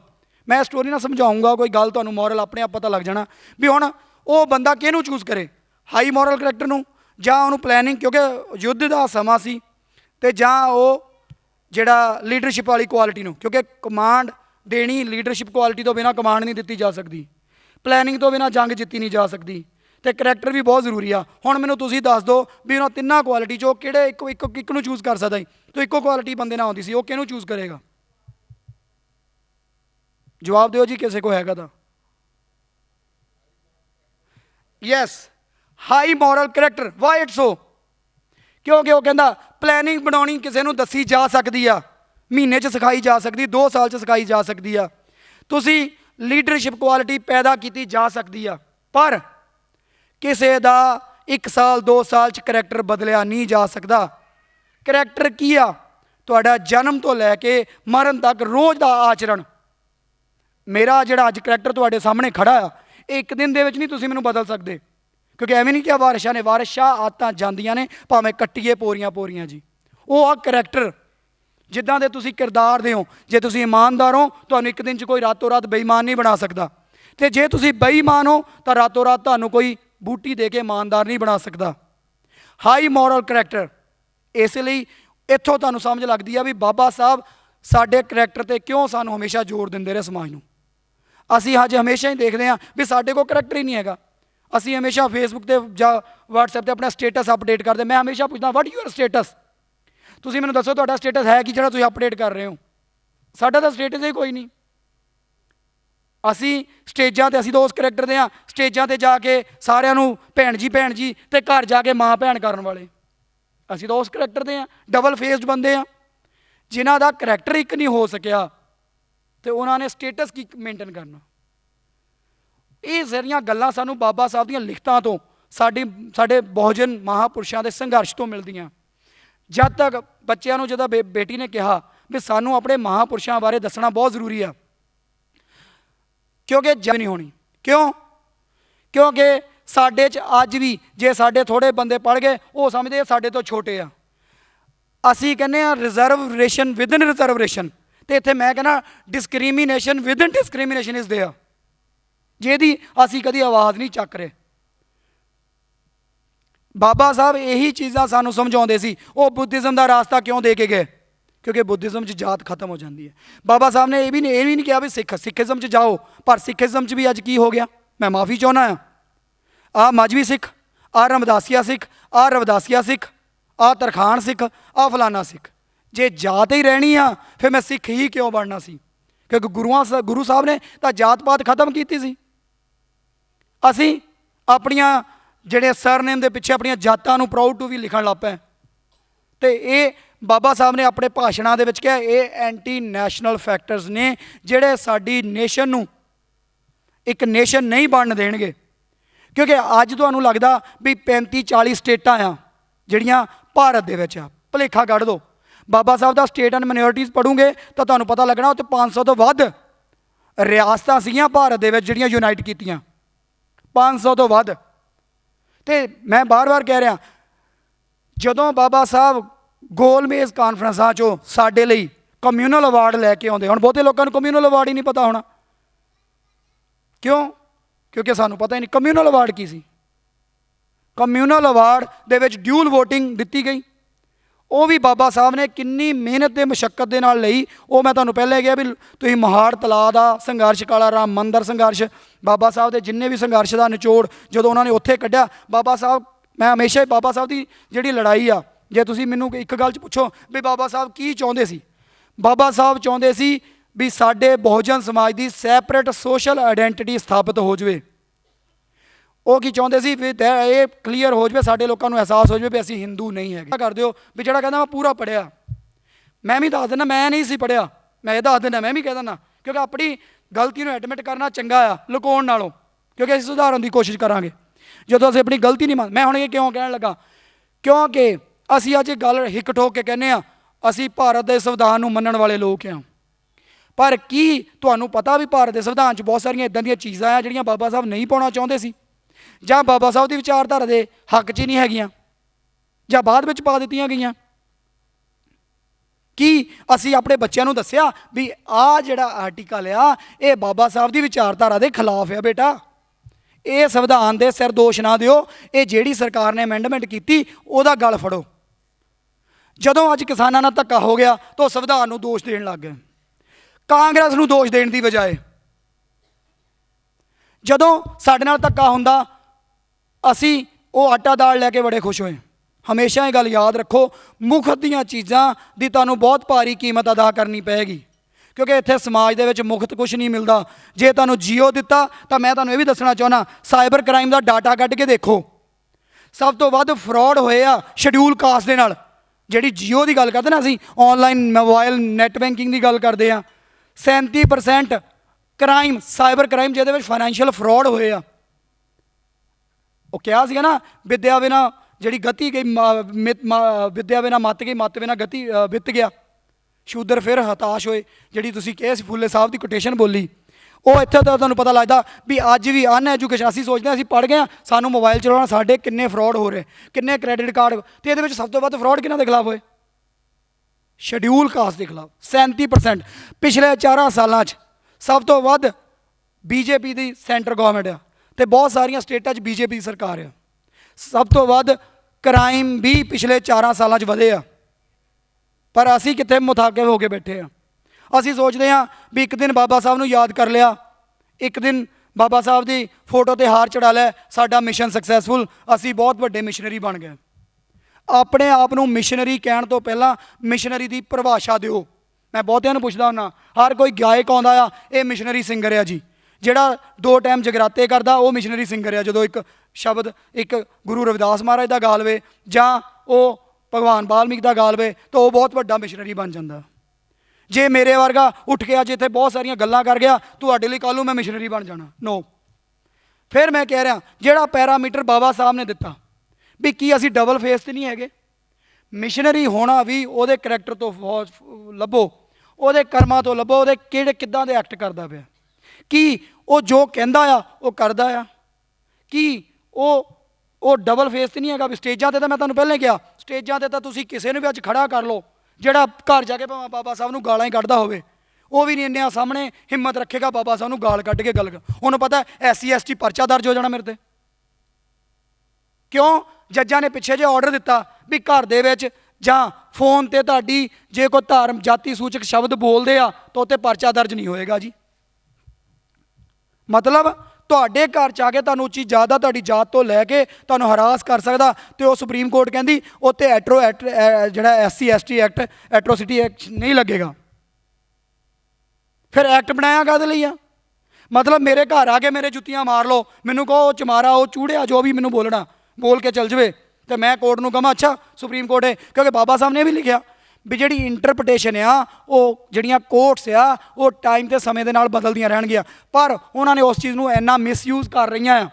ਹੁਣ ਇਹ ਵੀ ਤੁਸੀਂ ਕਹਿ ਦੋਗੇ ਸੰਵਿਧਾਨ ਦਾ ਕਸੂਰ ਆ ਗੱਲ, ਕਿਉਂਕਿ ਇਗਨੋਰੈਂਸ, ਜਿੱਥੇ ਇਗਨੋਰੈਂਸ ਆ ਜਾਏਗੀ ਉੱਥੇ ਤੁਹਾਡੇ ਨਾਲ ਅਨਜਸਟਿਸ ਹੋਣਾ ਸ਼ੁਰੂ ਹੋ ਜਾਏਗਾ। ਜਿੱਥੇ ਤੁਹਾਡੇ ਕੋਲ ਨੌਲੇਜ ਆ ਜਾਏਗੀ ਤੁਹਾਡੇ ਤੋਂ ਲੋਕ ਡਰਨ ਲੱਗ ਪਣਗੇ। ਬਾਬਾ ਸਾਹਿਬ 299 ਮੈਂਬਰ ਕੌਂਸਟੀਟਿਊਸ਼ਨਲ ਅਸੈਂਬਲੀ ਦੇ, ਤੁਸੀਂ ਮੈਨੂੰ ਸੋਚ ਕੇ ਦੱਸੋ ਵੀ ਸਾਰੇ ਬਾਬਾ ਸਾਹਿਬ ਦੇ ਐਂਟੀ ਸੀਗੇ ਵਿੱਚੋਂ, ਜਿਨ੍ਹਾਂ ਨੇ ਇੱਥੋਂ ਤੱਕ ਇਹ ਬਿਆਨ ਦਿੱਤੇ ਸੀ ਵੀ ਅੰਬੇਡਕਰ ਦੇ ਲਈ ਦਰਵਾਜ਼ੇ ਤੱਕ ਖਿੜਕੀਆਂ ਵੀ ਬੰਦ ਕਰ ਦਿੱਤੀਆਂ ਨੇ, ਸੰਵਿਧਾਨ ਸਭਾ 'ਚ ਐਂਟਰੀ ਨਹੀਂ ਕਰ ਸਕਦਾ। ਉਹ ਲੋਕ ਬਾਬਾ ਸਾਹਿਬ ਨੂੰ ਉਹਨਾਂ ਦੀ ਮਰਜ਼ੀ ਦਾ ਪੂਰਨ ਰੂਪ 'ਚ ਸੰਵਿਧਾਨ ਬਣਾਉਣ ਦੇਣਾ ਚਾਹੁੰਦੇ ਸੀ। ਫਿਰ ਅੱਜ ਅਸੀਂ ਉਹਨਾਂ ਸਰਕਾਰਾਂ 'ਤੇ ਅੱਜ ਕਿੱਦਾਂ ਯਕੀਨ ਕਰ ਸਕਦੇ ਹਾਂ ਵੀ ਉਹ ਜਿਹੜੇ ਉਹਨਾਂ ਨੂੰ ਸੰਵਿਧਾਨ ਬਣਾਉਣ ਨਹੀਂ ਸੀ ਦੇਣਾ ਚਾਹੁੰਦੇ, ਉਹ ਉਹਨਾਂ ਦਾ ਸੰਵਿਧਾਨ ਬਣਾਏ ਸੰਵਿਧਾਨ ਨੂੰ ਪੂਰਨ ਰੂਪ 'ਚ ਲਾਗੂ ਕਿੱਦਾਂ ਕਰ ਦੇਣਗੇ? ਇਹਦੇ ਵਿੱਚ ਜਿਹੜੇ ਨੋਟ ਕਰ ਲਓ ਆਰਟੀਕਲ 290 ਊੜਾ 290A 290A ਕੀ ਲਿਖਦਾ ਆ? ਦੇਵ ਸੋਮ ਮੰਦਰਾਂ ਨੂੰ 50 ਲੱਖ ਰੁਪਈਆ ਗ੍ਰਾਂਟ ਦਿੱਤੀ ਜਾਏਗੀ ਭਾਰਤ ਸਰਕਾਰ ਦੇ, ਅਤੇ ਜਿਹੜੀ ਉਹ ਆਂਧਰਾ ਪ੍ਰਦੇਸ਼ ਕਰਨਾਟਕਾ ਸ਼ਾਇਦ ਪੈਂਦੇ ਆ ਮੰਦਰ, ਉਹਨਾਂ ਮੰਦਰਾਂ ਨੂੰ 50 ਲੱਖ ਰੁਪਈਆ 1 ਨਵੰਬਰ 1956 ਤੋਂ ਲਗਾਤਾਰ ਦਿੱਤਾ ਜਾ ਰਿਹਾ ਆ ਭਾਰਤ ਦੇ ਖਜ਼ਾਨੇ 'ਚੋਂ, ਅਤੇ ਤੁਹਾਡੇ ਬੱਚਿਆਂ ਲਈ ਸਕਾਲਰਸ਼ਿਪ ਲਈ ਫੰਡ ਨਹੀਂ ਹੈਗਾ ਸਰਕਾਰਾਂ ਕੋਲ। ਇਹ ਆ ਹੁਣ ਇਹ ਵੀ ਸੰਵਿਧਾਨ 'ਚ ਲਿਖਿਆ। ਮੈਂ ਆਰਟੀਕਲ ਕੱਢ ਕੇ ਤੁਹਾਡੇ ਕੋਲ ਸੰਵਿਧਾਨ ਦੀ ਕਾਪੀ ਪਈ ਆ, 290A ਖੋਲ੍ਹ ਲਓ। ਦਰਜ ਕਿਹਨੇ ਕੀਤਾ? ਕਾਂਗਰਸ ਦੀ ਸਰਕਾਰ ਨੇ 7ਵੀਂ ਸੋਧ ਦੇ ਨਾਲ। ਅਸੀਂ ਫਿਰ ਕਾਂਗਰਸ ਦੇ ਗੁਣ ਗਾਉਂਦੇ ਹਾਂ, ਅਸੀਂ ਫਿਰ BJP ਦੇ ਗੁਣ ਗਾਉਂਦੇ ਹਾਂ। ਜਦ ਤੱਕ ਅਸੀਂ ਸੱਚ ਕਹਿਣ ਦੀ ਹਿੰਮਤ ਨਹੀਂ ਰੱਖਾਂਗੇ ਸਾਨੂੰ ਦਬਾਉਂਦੇ ਰਹਿਣਾ ਤੇ ਦਬਾਇਆ ਜਾਂਦਾ ਰਿਹਾ। ਇਹ ਆਰਟੀਕਲ ਨਹੀਂ, ਆਰਟੀਕਲ 48 ਇੰਡੀਅਨ ਕੌਂਸਟੀਟਿਊਸ਼ਨ ਦਾ ਹੀ, ਜਿਹਦੀ ਐਂਡਲੀ ਲਾਈਨ ਕਹਿੰਦੀ ਰਾਜ ਸਰਕਾਰ ਗਾਵਾਂ ਮਾਰਨ ਤੇ ਪਾਬੰਦੀ ਲਗਾਏਗੀ। ਰਾਜ ਮਤਲਬ ਰਾਜ ਸਰਕਾਰ ਮਤਲਬ ਭਾਰਤ ਸਰਕਾਰ, ਕਿਉਂਕਿ ਰਾਜ ਵਰਡ ਉੱਥੇ ਸਟੇਟ ਲਈ ਨਹੀਂ, ਉੱਥੇ ਸਰਕਾਰ ਲਈ ਯੂਜ਼ ਹੋਇਆ। ਉਹ ਸਰਕਾਰ may be appropriate authority, may be a centre government, may be state government, may be a corporation also. ਉੱਥੇ ਉਹਨਾਂ ਨੇ ਕਿਹਾ ਗਾਵਾਂ ਮਾਰਨ ਤੇ ਪਾਬੰਦੀ, ਉੱਥੇ ਮੱਝਾਂ ਮਾਰਨ ਤੇ ਪਾਬੰਦੀ ਸ਼ਬਦ ਕਿਉਂ ਨਹੀਂ ਆਇਆ? ਕਿਉਂ? ਹੁਣ ਤੁਸੀਂ ਕਹੋਗੇ ਜੀ ਬਾਬਾ ਸਾਹਿਬ ਨੇ ਲਿਖਿਆ, 'ਚ ਤਾਂ ਅਮੈਂਡਮੈਂਟ ਵੀ ਨਹੀਂ ਹੋਈ। ਇਹ ਜਿਹੜੇ ਸ਼ਬਦ ਆ ਬਹੁਤ ਹੀ, ਮੈਂ ਤੁਹਾਨੂੰ ਪਹਿਲਾਂ ਹੀ ਕਹਿ ਰਿਹਾ ਵੀ ਬਾਬਾ ਸਾਹਿਬ ਨੇ ਜਦੋਂ ਤੁਸੀਂ ਸੰਵਿਧਾਨ ਸਭਾ 'ਚ ਉਹਨਾਂ ਦਾ ਆਖਰੀ ਭਾਸ਼ਣ ਪੜ੍ਹਦੇ, ਉਹਨਾਂ ਨੇ ਇੱਕ ਗੱਲ ਕਲੀਅਰ ਲਿਖੀ ਵੀ ਮੇਰਾ ਉਦੇਸ਼ ਸੀਗਾ ਆਪਣੇ ਸਮਾਜ ਦੇ ਜਿਹੜੇ ਮਾਨਵ ਅਧਿਕਾਰਾਂ ਨੂੰ ਸੁਰੱਖਿਅਤ ਰੱਖਣਾ, ਅਤੇ ਮੈਂ ਕਾਫੀ ਹੱਦ ਤੱਕ ਫੰਡਾਮੈਂਟਲ ਰਾਈਟ 'ਚ ਉਹ ਲੈ ਚੁੱਕਾ, ਇਸ ਲਈ ਮੈਂ ਉਸ ਚੀਜ਼ ਤੋਂ ਸੰਤੁਸ਼ਟ ਹਾਂ। ਪਰ ਉਹ ਇੰਨੇ ਜ਼ਿਆਦਾ ਵੀ ਸੰਤੁਸ਼ਟ ਨਹੀਂ ਸੀ, ਕਿਉਂਕਿ ਉਹਨਾਂ ਨੂੰ ਪਤਾ ਸੀ, ਉਹਨਾਂ ਨੇ ਇਸੇ ਲਈ ਉਹ ਵਾਰਨਿੰਗ ਦਿੱਤੀਆਂ ਵੀ ਗੁਲਾਮੀ ਦੂਰ ਨਹੀਂ। ਪਰ ਅਸੀਂ ਲੋਕ ਸਿਰਫ ਤੇ ਸਿਰਫ ਆਪਣੇ ਹਿਸਾਬ ਦੇ ਨਾਲ ਸੰਵਿਧਾਨ ਨੂੰ ਪੜ੍ਹਦੇ ਹਾਂ, ਆਪਣੇ ਹਿਸਾਬ ਦੇ ਨਾਲ ਲੈਕਚਰ ਦਿੰਦੇ ਹਾਂ, ਆਪਣੇ ਹਿਸਾਬ ਦੇ ਨਾਲ ਜਿੱਥੇ ਸਾਨੂੰ ਚੰਗਾ ਲੱਗਦਾ ਆ ਉੱਥੇ ਦੱਸਣਾ। ਇੱਦਾਂ ਹੀ ਵੇ ਆਫ ਇੰਟਰਪ੍ਰੀਟੇਸ਼ਨ, ਇੱਦਾਂ ਹੀ ਸੁਪਰੀਮ ਕੋਰਟ, ਹਾਈ ਕੋਰਟ ਅਤੇ ਜਾਂ ਲੋਅਰ ਕੋਰਟਸ, ਜਿੱਥੇ ਵੀ ਸੰਵਿਧਾਨ ਦੀ ਗੱਲ ਆਉਂਦੀ ਆ, ਉਹ ਜਿੱਥੇ ਉਹਨਾਂ ਦਾ ਫਾਇਦਾ ਆ ਉੱਥੇ ਉਹ ਸੰਵਿਧਾਨ ਨੂੰ ਉਹ ਹਾਈਲਾਈਟ ਕਰਨਗੀਆਂ, ਜਿੱਥੇ ਨੁਕਸਾਨ ਦੀ ਗੱਲ ਆਉਂਦੀ ਆ ਉੱਥੇ ਉਹਦੀ ਇੰਟਰਪ੍ਰੀਟੇਸ਼ਨ ਬਦਲ ਦਿੰਦੇ ਆ। ਬਾਬਾ ਸਾਹਿਬ ਨੇ ਕਲੀਅਰ ਕਿਹਾ ਵੀ ਮੇਰੇ ਜਿਹੜੇ ਵਿਚਾਰਾਂ ਦਾ ਆਧਾਰ ਆ ਉਹ ਸਿਰਫ ਤੇ ਸਿਰਫ ਬੁੱਧਾ ਆ, ਜਿਹਦੇ ਤੋਂ ਮੈਂ ਸੁਤੰਤਰਤਾ, ਭਾਈਚਾਰਾ, ਨਿਆਂ ਦੇ ਪ੍ਰਿੰਸੀਪਲ ਲਏ ਆ। ਹੁਣ ਬਹੁਤੇ ਲੋਕ ਕਲੇਮ ਕਰਦੇ ਵੀ ਬਾਬਾ ਸਾਹਿਬ ਨੇ ਜੀ ਉਹ ਦੂਜੀਆਂ ਕੰਟਰੀਆਂ ਤੋਂ ਫਿਰ ਬਾਬਾ ਸਾਹਿਬ ਨੇ ਲਿਖ ਦੇਣਾ। ਬਾਬਾ ਸਾਹਿਬ ਨੂੰ ਕੀ ਸੀ? ਜਿਹੜੇ ਬੰਦੇ ਇੰਨੀ ਨੌਲੇਜ ਇਕੱਤਰਿਤ ਕੀਤੀ, ਉਹਨਾਂ ਨੂੰ ਮੈਂ ਕਹਿੰਦਾ ਤੁਸੀਂ ਮੈਨੂੰ ਕੋਈ ਫੀਲਡ ਦੱਸ ਦਿਓ। ਬਾਬਾ ਸਾਹਿਬ ਇੱਦਾਂ ਦੇ ਵਿਅਕਤੀ, ਮੈਂ ਕਹਿੰਦਾ ਮੇਰੀ ਲਾਈਫ 'ਚ ਅੱਜ ਤੱਕ ਇੱਦਾਂ ਦਾ ਇਨਸਾਨ ਹੋਇਆ ਹੀ ਨਹੀਂ, ਅਤੇ ਨਾ ਮੈਨੂੰ ਲੱਗਦਾ ਕੋਈ ਹੋਏਗਾ। ਅੱਜ ਦਾ ਕੋਈ ਮਿਨਿਸਟਰ ਦੇਖੋ, ਮੱਧ ਪ੍ਰਦੇਸ਼ ਪਿੱਛੇ ਹੜ੍ਹ ਆਉਂਦੇ ਆ, ਉਹ ਹੜ੍ਹਾਂ ਦਾ ਜਾਇਜ਼ਾ 4 ਪੁਲਿਸ ਵਾਲੇ ਚੱਕ ਕੇ ਉਹਨੂੰ ਜਾਇਜ਼ਾ ਕਰਾਉਂਦੇ ਹੜ੍ਹਾਂ ਦਾ। ਯਾਰ ਤੂੰ ਖੁਰ ਚੱਲਾਂ, ਜੇ ਪੁਲਿਸ ਆਫੀਸਰ ਤੈਨੂੰ ਚੱਕ ਕੇ ਲਿਜਾ ਸਕਦੇ ਪਾਣੀ 'ਚ, ਤਾਂ ਤੂੰ ਕੀ ਘਸਣ ਲੱਗਾ ਸੀ? ਪਰ ਬਾਬਾ ਸਾਹਿਬ ਦੀ ਦੇਖੋ 400 ਫੁੱਟ ਡੂੰਘੀ ਮਾਈਨ ਦੇ ਵਿੱਚ ਉਤਰਦੇ ਆ, ਉੱਥੇ ਔਰਤਾਂ ਦੀ ਕੰਡੀਸ਼ਨ ਦੇਖਦੇ ਵੀ ਵਰਕੇਬਲ ਆ ਕਿ ਨਹੀਂ। ਜਦੋਂ ਉਹਨਾਂ ਨੂੰ ਲੱਗਿਆ ਵੀ ਇਹ ਬਹੁਤ ਖਤਰਨਾਕ ਆ ਅਤੇ ਔਰਤਾਂ ਦੀ ਸਿਹਤ ਲਈ ਹਾਨੀਕਾਰਕ ਆ, ਬਾਬਾ ਸਾਹਿਬ ਨੇ 1942 ਦੇ ਵਿੱਚ ਪ੍ਰਪੋਜ਼ ਕਰ ਦਿੱਤਾ ਬ੍ਰਿਟਿਸ਼ ਗਵਰਨਮੈਂਟ ਨੂੰ ਵੀ ਇਹਨੂੰ ਬੈਨ ਕੀਤਾ ਜਾਵੇ। ਅੱਜ ਵੀ ਸਾਡੀਆਂ ਔਰਤਾਂ ਜੇ ਬਾਬਾ ਸਾਹਿਬ ਦੀਆਂ ਅਸਾਨਮੰਦ ਨਹੀਂ ਹਨ ਤਾਂ ਫਿਰ ਜ਼ਿੰਮੇਵਾਰ ਕੌਣ ਆ? ਅੱਜ ਵੀ ਜੇ ਸਾਡੀਆਂ ਬੱਚੀਆਂ ਇਹ ਸਮਝਦੀਆਂ ਵੀ ਬਾਬਾ ਸਾਹਿਬ ਦੀ ਕੁਰਬਾਨੀ ਨਾਲੋਂ ਬਾਕੀਆਂ ਦੀ ਕੁਰਬਾਨੀ ਵੱਡੀ ਆ, ਜਾਂ ਬਾਬਾ ਸਾਹਿਬ ਨਾਲੋਂ ਸਾਡੇ ਲਈ ਹੋਰ ਕੋਈ ਪਹਿਲਾਂ ਆ, ਤਾਂ ਮੈਨੂੰ ਲੱਗਦਾ ਫਿਰ ਪਰਿਵਰਤਨ ਕਿੱਦਾਂ ਆਏਗਾ? ਸਾਨੂੰ ਹਮੇਸ਼ਾ ਯਾਦ ਰੱਖਣਾ, ਮੈਨੂੰ ਇਹ ਯਾਦ ਰੱਖਣਾ ਚਾਹੀਦਾ, ਜੇ ਅੱਜ ਮੈਂ ਸਟੇਜ 'ਤੇ ਖੜ੍ਹਾ ਹਾਂ, ਜੇ ਮੈਂ ਲਿਬਾਸ ਟਾਈ ਲਾ ਕੇ ਖੜ੍ਹਾ ਤੁਹਾਡੇ ਸਾਹਮਣੇ, ਇਹ ਕਿਹਦੀ ਦੇਣ ਆ? ਜਦੋਂ ਮੈਂ ਉਹਦੇ ਅਹਿਸਾਨਾਂ ਦਾ ਮੈਨੂੰ ਯਾਦ ਰਹੇਗਾ ਤਾਂ ਨੈਚੁਰਲੀ ਆ ਵੀ ਮੈਂ ਉਹਦੇ ਅਹਿਸਾਨਾਂ ਲਈ ਕੁਛ ਨਾ ਕੁਛ ਆਪਣਾ ਪੇ ਬੈਕ ਕਰਾਂਗਾ। ਅਸੀਂ ਅਹਿਸਾਨ ਫਰਾਮੋਸ਼, ਸਾਨੂੰ ਭੁੱਲ ਗਿਆ, ਸਾਨੂੰ ਇਹ ਅਹਿਸਾਨ ਤਾਂ ਲੱਗਦਾ ਮੇਰੇ ਬਾਪੂ ਨੇ ਦਿੱਤਾ ਆ, ਬਾਪੂ ਜਾਂਦਾ ਜੋਬ 'ਤੇ ਅਫਸਰ ਹੈਗਾ ਆ, ਉਹਨੂੰ ਸੈਲਰੀ ਮਿਲਦੀ, ਮੈਂ ਉਹਦੇ ਕਰਕੇ ਪੜ੍ਹ ਗਿਆ। ਪਰ ਕਦੀ ਇਹ ਸੋਚਿਆ ਤੁਹਾਡੇ ਬਾਪੂ ਨੂੰ ਉੱਥੇ ਪਹੁੰਚਾਉਣ ਵਾਲਾ ਉਹ ਬਾਪ ਕਿਹੜਾ ਆ? ਕਿਉਂਕਿ ਸਾਡੀਆਂ ਨਸਲਾਂ ਨੂੰ ਇਤਿਹਾਸ ਹੀ ਭੁੱਲ ਗਿਆ। ਸਾਨੂੰ ਸਾਡੇ ਬੱਚੇ ਅੱਜ ਮਾਡਲ ਸਕੂਲਾਂ ਜਾ ਕੇ ਕਹਿੰਦੇ ਦੇਰ ਇਜ਼ ਨੋ ਡਿਸਕ੍ਰਿਮੀਨੇਸ਼ਨ, ਕੋਈ ਪੱਖਪਾਤ ਨਹੀਂ, ਤੁਹਾਨੂੰ ਭੁਲੇਖਾ ਆ, ਉਹ ਤੁਹਾਡੇ ਸਹਿਮ ਪੁਰਾਣੇ ਸੀ। ਫਿਰ ਜੇ ਉਹ ਪੁਰਾਣੇ ਸੀ ਤਾਂ ਆ ਜਿਹੜੇ ਡਾਟੇ ਬੋਲ ਰਹੇ ਆ ਨੈਸ਼ਨਲ ਕ੍ਰਾਈਮ ਬਿਊਰੋ ਦੇ, ਰਿਕਾਰਡ ਜਿਹੜਾ ਬਣਾਉਂਦੀ ਆ ਆਪਣੇ ਇੰਡੀਆ ਦੀ ਨੈਸ਼ਨਲ ਅਥਾਰਟੀ ਆ, ਅਤੇ ਉਹ ਡਾਟਾ ਕਿੱਥੋਂ ਆਉਂਦਾ? ਫਿਰ ਦੂਜੀ ਗੱਲ, ਕਈ ਲੋਕ ਇਹ ਕਹਿੰਦੇ ਡਾਟਾ ਬਹੁਤ ਥੋੜ੍ਹਾ, ਮੈਂ ਕਹਿੰਦਾ ਉਹ ਡਾਟਾ ਤੁਹਾਡਾ ਕਿੱਥੇ ਜਾਂਦਾ ਜਿਹੜਾ ਰਜਿਸਟਰ ਹੀ ਨਹੀਂ ਹੁੰਦਾ, ਜਿਹਨਾਂ ਨੂੰ ਦਬਾ ਦਿੱਤਾ ਜਾਂਦਾ ਪੈਸੇ ਦੇ ਕੇ, ਜਿੱਥੇ ਤੁਹਾਨੂੰ ਡਰਾ ਧਮਕਾ ਕੇ ਮੌਤ ਦਾ ਡਰ। ਤੁਸੀਂ ਪਿੱਛੇ ਜੇ ਦੇਖੋ ਜਿਹੜੇ ਐਨੇ ਮਰਡਰ ਹੋਏ ਆ, ਰੇਪ ਹੋਏ ਆ, ਉਹਨਾਂ ਦੇ ਵਿੱਚ ਵਿਕਟਮ ਕਿੱਦਾਂ ਮਾਰ ਦਿੱਤੇ ਗਏ। ਉਹ ਕੁੜੀਆਂ ਸਾਡੇ ਰਾਤ ਨੂੰ ਪਹਿਲੀ ਵਾਰੀ ਮਨੀਸ਼ਾ, ਆਈ ਗੈਸ ਮਨੀਸ਼ਾ ਹੀ ਨਾਮ ਦਿੱਤਾ, ਚਲੋ ਨਾਮ ਤਾਂ ਫੇਕ ਹੀ ਹੁੰਦਾ ਰੇਪ ਵਿਕਟਮ ਦਾ, ਜਿਹੜਾ ਯੂਪੀ ਦੇ ਵਿੱਚ ਰੇਪ ਹੋਇਆ ਸੀ, ਰਾਤ ਨੂੰ 2:30 ਵਜੇ ਸੰਸਕਾਰ ਕੌਣ ਕਰਦਾ? ਫਿਰ ਸਰਕਾਰ, ਪੁਲਿਸ ਅਥਾਰਟੀ ਖੜ ਕੇ ਕਰਵਾ ਰਹੀ ਆ। ਅਸੀਂ ਕਹਿੰਦੇ ਸੰਵਿਧਾਨ ਲਾਗੂ ਆ, ਅਸੀਂ ਕਹਿੰਦੇ ਅਸੀਂ ਆਜ਼ਾਦ ਆ, ਸਾਨੂੰ ਭੁਲੇਖਾ ਆ। ਬਾਬਾ ਸਾਹਿਬ ਨੇ ਇਹ ਪਹਿਲਾਂ ਹੀ ਕਿਹਾ ਸੀ, ਅਤੇ ਮੈਂ ਤੁਹਾਨੂੰ ਫਿਰ ਬਾਰ-ਬਾਰ ਉਹੀ ਰਿਪੀਟ ਕਰ ਰਿਹਾ ਵੀ ਬਾਬਾ ਸਾਹਿਬ ਦੇ ਸੰਵਿਧਾਨ ਦਾ ਦੋਸ਼ ਨਹੀਂ, ਦੋਸ਼ ਉਹਨੂੰ ਚਲਾਉਣ ਵਾਲਿਆਂ ਦਾ ਆ, ਦੋਸ਼ ਉਹਨਾਂ ਨੂੰ ਉੱਥੇ ਤੱਕ ਲਿਆਉਣ ਵਾਲਿਆਂ ਦਾ ਆ। ਅਸੀਂ ਦੋਸ਼ ਛੇਤੀ ਦੇਣੀ ਦਿੰਦੇ ਸੰਵਿਧਾਨ ਨੂੰ। ਅਸੀਂ ਖੁਦ ਪੜ੍ਹਨਾ ਨਹੀਂ ਚਾਹੁੰਦੇ। ਸਾਨੂੰ ਤਾਂ ਬਾਬਾ ਸਾਹਿਬ ਨੇ ਉਹ ਹੱਕ, ਮੈਂ ਹਮੇਸ਼ਾ ਕਹਿੰਦਾ ਵੀ ਜੇ ਅੱਜ ਅਸੀਂ ਕਲਪਨਾ ਕਰਦੇ ਹਾਂ ਇੰਗਲੈਂਡ ਅਮਰੀਕਾ ਪਾਸਪੋਰਟ ਲੈ ਕੇ ਜਾਣ ਦੀ, ਤਾਂ ਇਹ ਸਾਰਾ ਸੰਵਿਧਾਨ ਨਹੀਂ ਪੋਸੀਬਲ ਹੋਇਆ। ਬਾਬਾ ਸਾਹਿਬ ਨੂੰ ਯਾਦ ਕਰੋ ਵੀ ਵੇਟਿੰਗ ਫॉर ਦਾ ਵੀਜ਼ਾ ਦੇ ਵਿੱਚ ਲਿਖਿਆ ਵੀ ਜਦੋਂ ਟਾਂਗੇ ਵਾਲਿਆਂ ਨੂੰ ਪਤਾ ਲੱਗ ਗਿਆ ਨਾ ਵੀ ਜੋਟੀ ਜਾਤ ਦੇ ਆ, ਤਾਂ ਕਹਿੰਦਾ ਮੈਂ ਟਾਂਗੇ 'ਚ ਨਹੀਂ ਬਿਠਾਉਣਾ। ਬਾਬਾ ਸਾਹਿਬ ਦੇ ਭਰਾ ਨੇ ਖੁਦ ਟਾਂਗਾ ਚਲਾਇਆ, ਪੈਸੇ ਵੀ ਡਬਲ ਦਿੱਤੇ। ਉਹਨਾਂ ਦੇ ਫਾਦਰ ਸੂਬੇਦਾਰ ਸੀਗੇ ਆਰਮੀ 'ਚ, ਠੀਕ ਹੈ, ਮਤਲਬ ਉਹ ਵੀ ਦੇਖਦੇ ਸੀ। ਇਹ ਨਹੀਂ ਵੀ ਉਹਨਾਂ ਨੂੰ ਬਿਲਕੁਲ ਆਪਾਂ ਕਹੀਏ ਵੀ ਉਹਨਾਂ ਨੇ ਕੋਈ ਦੇਖੇ ਨਹੀਂ ਗਵਰਨਮੈਂਟ ਜੋਬ। ਪਰ ਜੇ ਤੁਸੀਂ ਡਾਟਾ ਦੇਖੋ, ਮੈਂ ਹਮੇਸ਼ਾ ਕਹਿੰਦਾ ਹੁੰਦਾ ਵੀ 1931 ਦੇ ਵਿੱਚ ਜਿਹੜੇ ਨਾ ਡਾਟੇ ਦੇਖੋ, 1931 ਦੀ ਸੈਂਸਸ ਦੇ ਵਿੱਚ ਜਿਹੜੀਆਂ ਗਜ਼ਟਡ ਪੋਸਟਾਂ ਦੇ ਉੱਤੇ ਕਿੰਨੇ ਬੰਦੇ ਸੀਗੇ। ਜਿਹੜੀ ਬ੍ਰਾਹਮਣਾਂ ਦੀ ਟੋਟਲ ਗਿਣਤੀ ਸੀ ਉਹ 5,42,546 56 ਸੀਗੀ, ਅਤੇ ਉਹਦੇ ਵਿੱਚ ਗਜ਼ਟਡ ਆਫਸਰ ਪਤਾ ਕਿੰਨੇ ਸੀ? 448। ਅਤੇ ਮਰਾਠਾਜ਼ ਅਤੇ ਅਦਰ 18,82,654, ਅਤੇ ਉਹਨਾਂ ਵਿੱਚ ਉਹਨਾਂ ਦੇ ਗਜ਼ਟਡ ਆਫਸਰ ਸਿਰਫ 17। ਸ਼ਡਿਊਲ ਕਾਸਟ ਸਭ ਤੋਂ ਵੱਧ ਗਿਣਤੀ 1931 ਦੀ ਸੈਂਸਸ ਦੇ ਵਿੱਚ ਸਾਡੀ ਹੈ 31,51,413, ਅਤੇ ਸਾਡੇ ਗਜ਼ਟਡ ਆਫਸਰ ਪਤਾ ਕਿੰਨੇ ਸੀ? ਸਿਰਫ 3। ਅੱਜ ਦਾ ਡਾਟਾ ਕੱਢ ਲਓ, ਸੁਪਰੀਮ ਕੋਰਟ ਦਾ ਕੱਢੋ ਹਾਈ ਕੋਰਟ ਦਾ ਡਾਟਾ, ਅੱਜ ਵੀ ਸਾਡੀ ਗਿਣਤੀ 0.3 ਦੇ ਵਿੱਚ ਆਏਗੀ। ਸੁਪਰੀਮ ਕੋਰਟ ਸਾਡਾ ਕੋਈ ਜੱਜ ਨਹੀਂ, ਹਾਈ ਕੋਰਟ ਦੇ ਵਿੱਚ ਸਾਡਾ ਕੋਈ ਜੱਜ ਨਹੀਂ। ਜਿਹੜੇ ਸੀਗੇ 1-2 ਰਿਟਾਇਰ ਹੋ ਗਏ, ਅੱਗੇ ਜਿਹੜੇ ਭਰਤੀ ਹੋਣੇ ਆ ਉਹ ਸਾਡੇ ਕਰਨੇ ਨਹੀਂ। ਅੱਜ ਬੀਜੇਪੀ ਸਰਕਾਰ ਜਾਂ ਕਾਂਗਰਸ ਸਰਕਾਰ ਕਿਉਂ ਉਛਲਦੀ ਹੈ ਜ਼ਿਆਦਾ? ਉਹ ਕਹਿੰਦੇ ਸੰਵਿਧਾਨ ਨਾਲ ਸਾਡਾ ਕੀ ਵਿਗਾੜਨਾ, ਐਂਡ ਤੇ ਇਹਦੀ ਇੰਟਰਪ੍ਰੀਟੇਸ਼ਨ ਕਿਹਨੇ ਕਰਨੀ ਆ? ਆਰਟੀਕਲ 32 ਕੀ ਕਹਿੰਦਾ ਆ ਵੀ ਜਿਹੜੀ ਸੁਪਰੀਮ ਕੋਰਟ ਆ ਉਹ ਦੇਖੇਗੀ ਵੀ ਫੰਡਾਮੈਂਟਲ ਰਾਈਟ ਦੀ ਵਾਇਲੇਸ਼ਨ ਹੋ ਰਹੀ ਹੈ ਕਿ ਨਹੀਂ।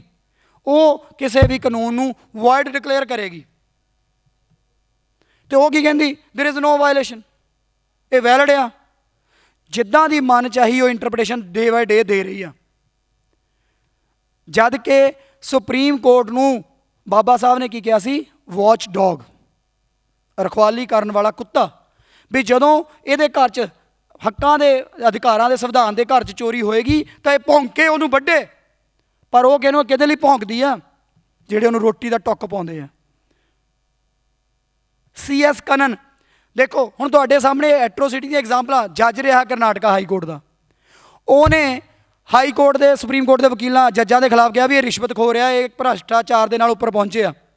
6 ਮਹੀਨੇ ਦੀ ਚੱਕ ਕੇ ਸਜ਼ਾ ਦੇ ਦਿੱਤੀ। ਇੱਕ ਬਿਆਨ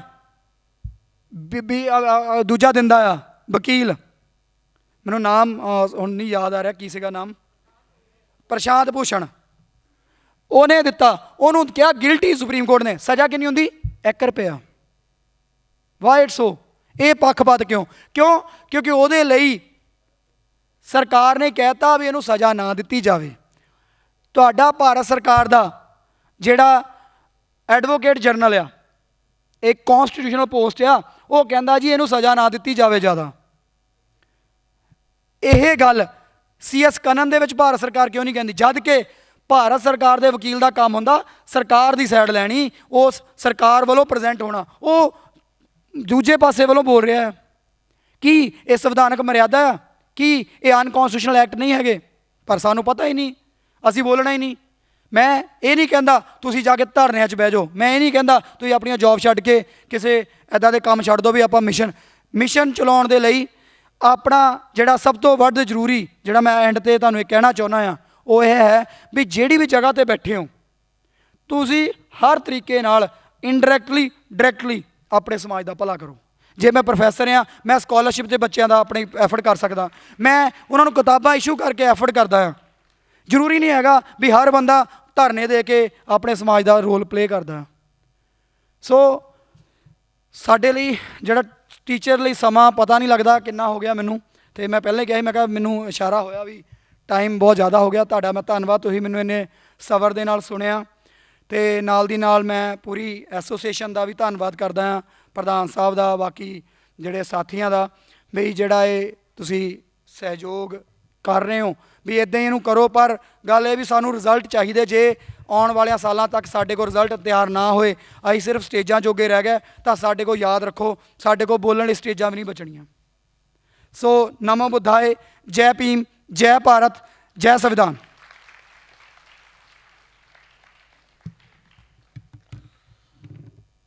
बहुत बहुत धन्यवाद सर, आपने बहुत ही भरपूर और बहुमूल्य जानकारी ऑडियंस को दी है और आप विशेष रूप से यहाँ पर आपने अपना समय दिया, इसके लिए हम एसोसिएशन की तरफ से आपका आभार व्यक्त करते हैं। अब मैं प्रोग्राम के अंत में निवेदन करूँगा, हमारे बीच में सभी अधिकारीगण, एसोसिएशन के सभी तमाम ऑफिस बीरर साहबान वो मंच पे आएँ और कुछ मेहमानों को हमने ऑनर करना है, तो कृपया आप जल्दी मंच पे आएँ। जय भीम, जय भारत। मैं यहाँ पर उपस्थित जितने भी लोग आए हैं, अपने कीमती समय निकालकर इतनी अच्छी अच्छी बातें यहाँ बाबा साहेब के बारे में हमें जानकारी मिली है और जिन्होंने ही हमारे बीच में बांटा है, उन सबको मैं सारे हृदय से तहे दिल से धन्यवाद देती हूँ। जो हमें जानकारी नहीं थी वो जानकारी हमें मिली है और हमारा फर्ज बनता है कि हम उनको आगे बढ़ाएं, आगे बताएं, अपने बच्चों को बताएं, अपने समाज को बताएं, ताकि बाबा साहेब को बातों को अधिक से अधिक संख्या लोगों तक हम लोग बांट सके और सिखा सके, जानकारी ले सकें, दे सकें। मैं जो कुछ नहीं जानती थी, आज बहुत कुछ मुझे जानकारी मिली है नई नई बातों की। मैं उन्हें ज़रूर अपने बच्चों को, अपने समाज को मैं ज़रूर बताऊंगी। अपने कीमती समय निकाल कर यहाँ पर आए हैं, उन सबको मैं तहे हृदय से मैं धन्यवाद देती हूँ। और यहाँ पर जितने लोग यहाँ इस हॉल में काम किए हैं, उनको भी मैं सारे हृदय से मैं धन्यवाद देती हूँ। खास करके बाहर से आए हुए लोग अपनी कीमती समय निकालकर हमारे बीच में पधारे, मैं तहे दिल से सबको धन्यवाद देती हूँ। जय भारत।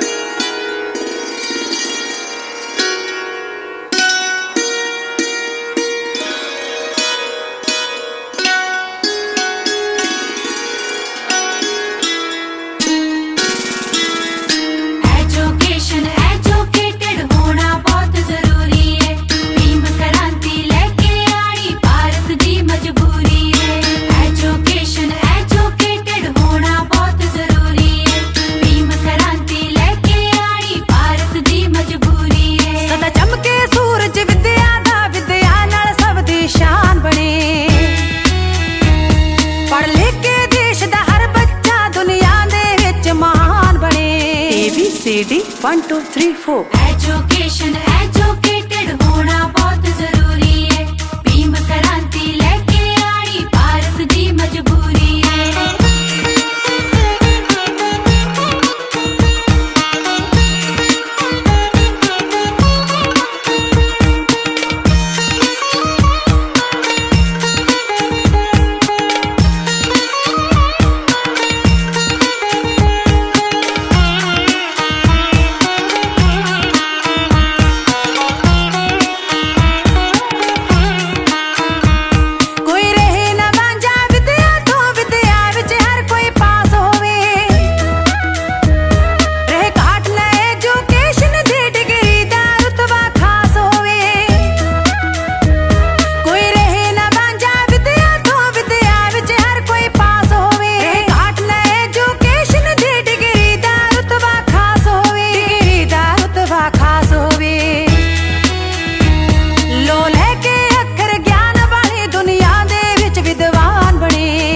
जुड़ो संघर्ष करो।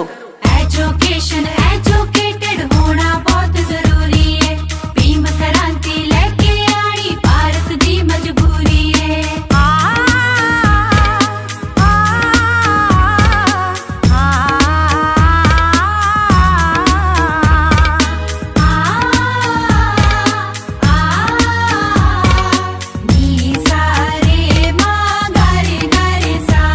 कोई सेशन जज वकील बने, कोई मास्टर डॉक्टर बन जावे।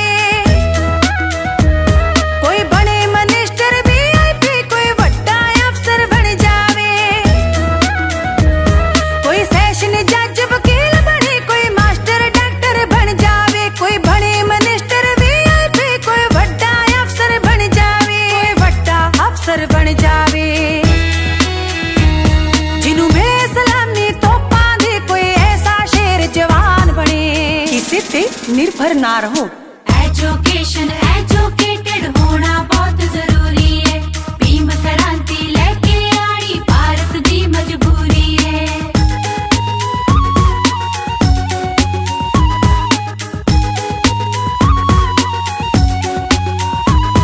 हर पासे जित ही जित होवे, कोई मुंह ना वेखे हारा दा। फुल टहके महके जग अंदर गुलजारा यती बहारा दा। हर पासे जित ही जित होवे, कोई मुंह ना वेखे हारा दा। फुल टहके महके जग अंदर गुलजारा यती बहारा दा। गुलजारा ते बहारा दा। कह रत्तो पिंड रंधावे दा, सत सुरां दी मिठी तान बने। अपने दीपक आप बनो।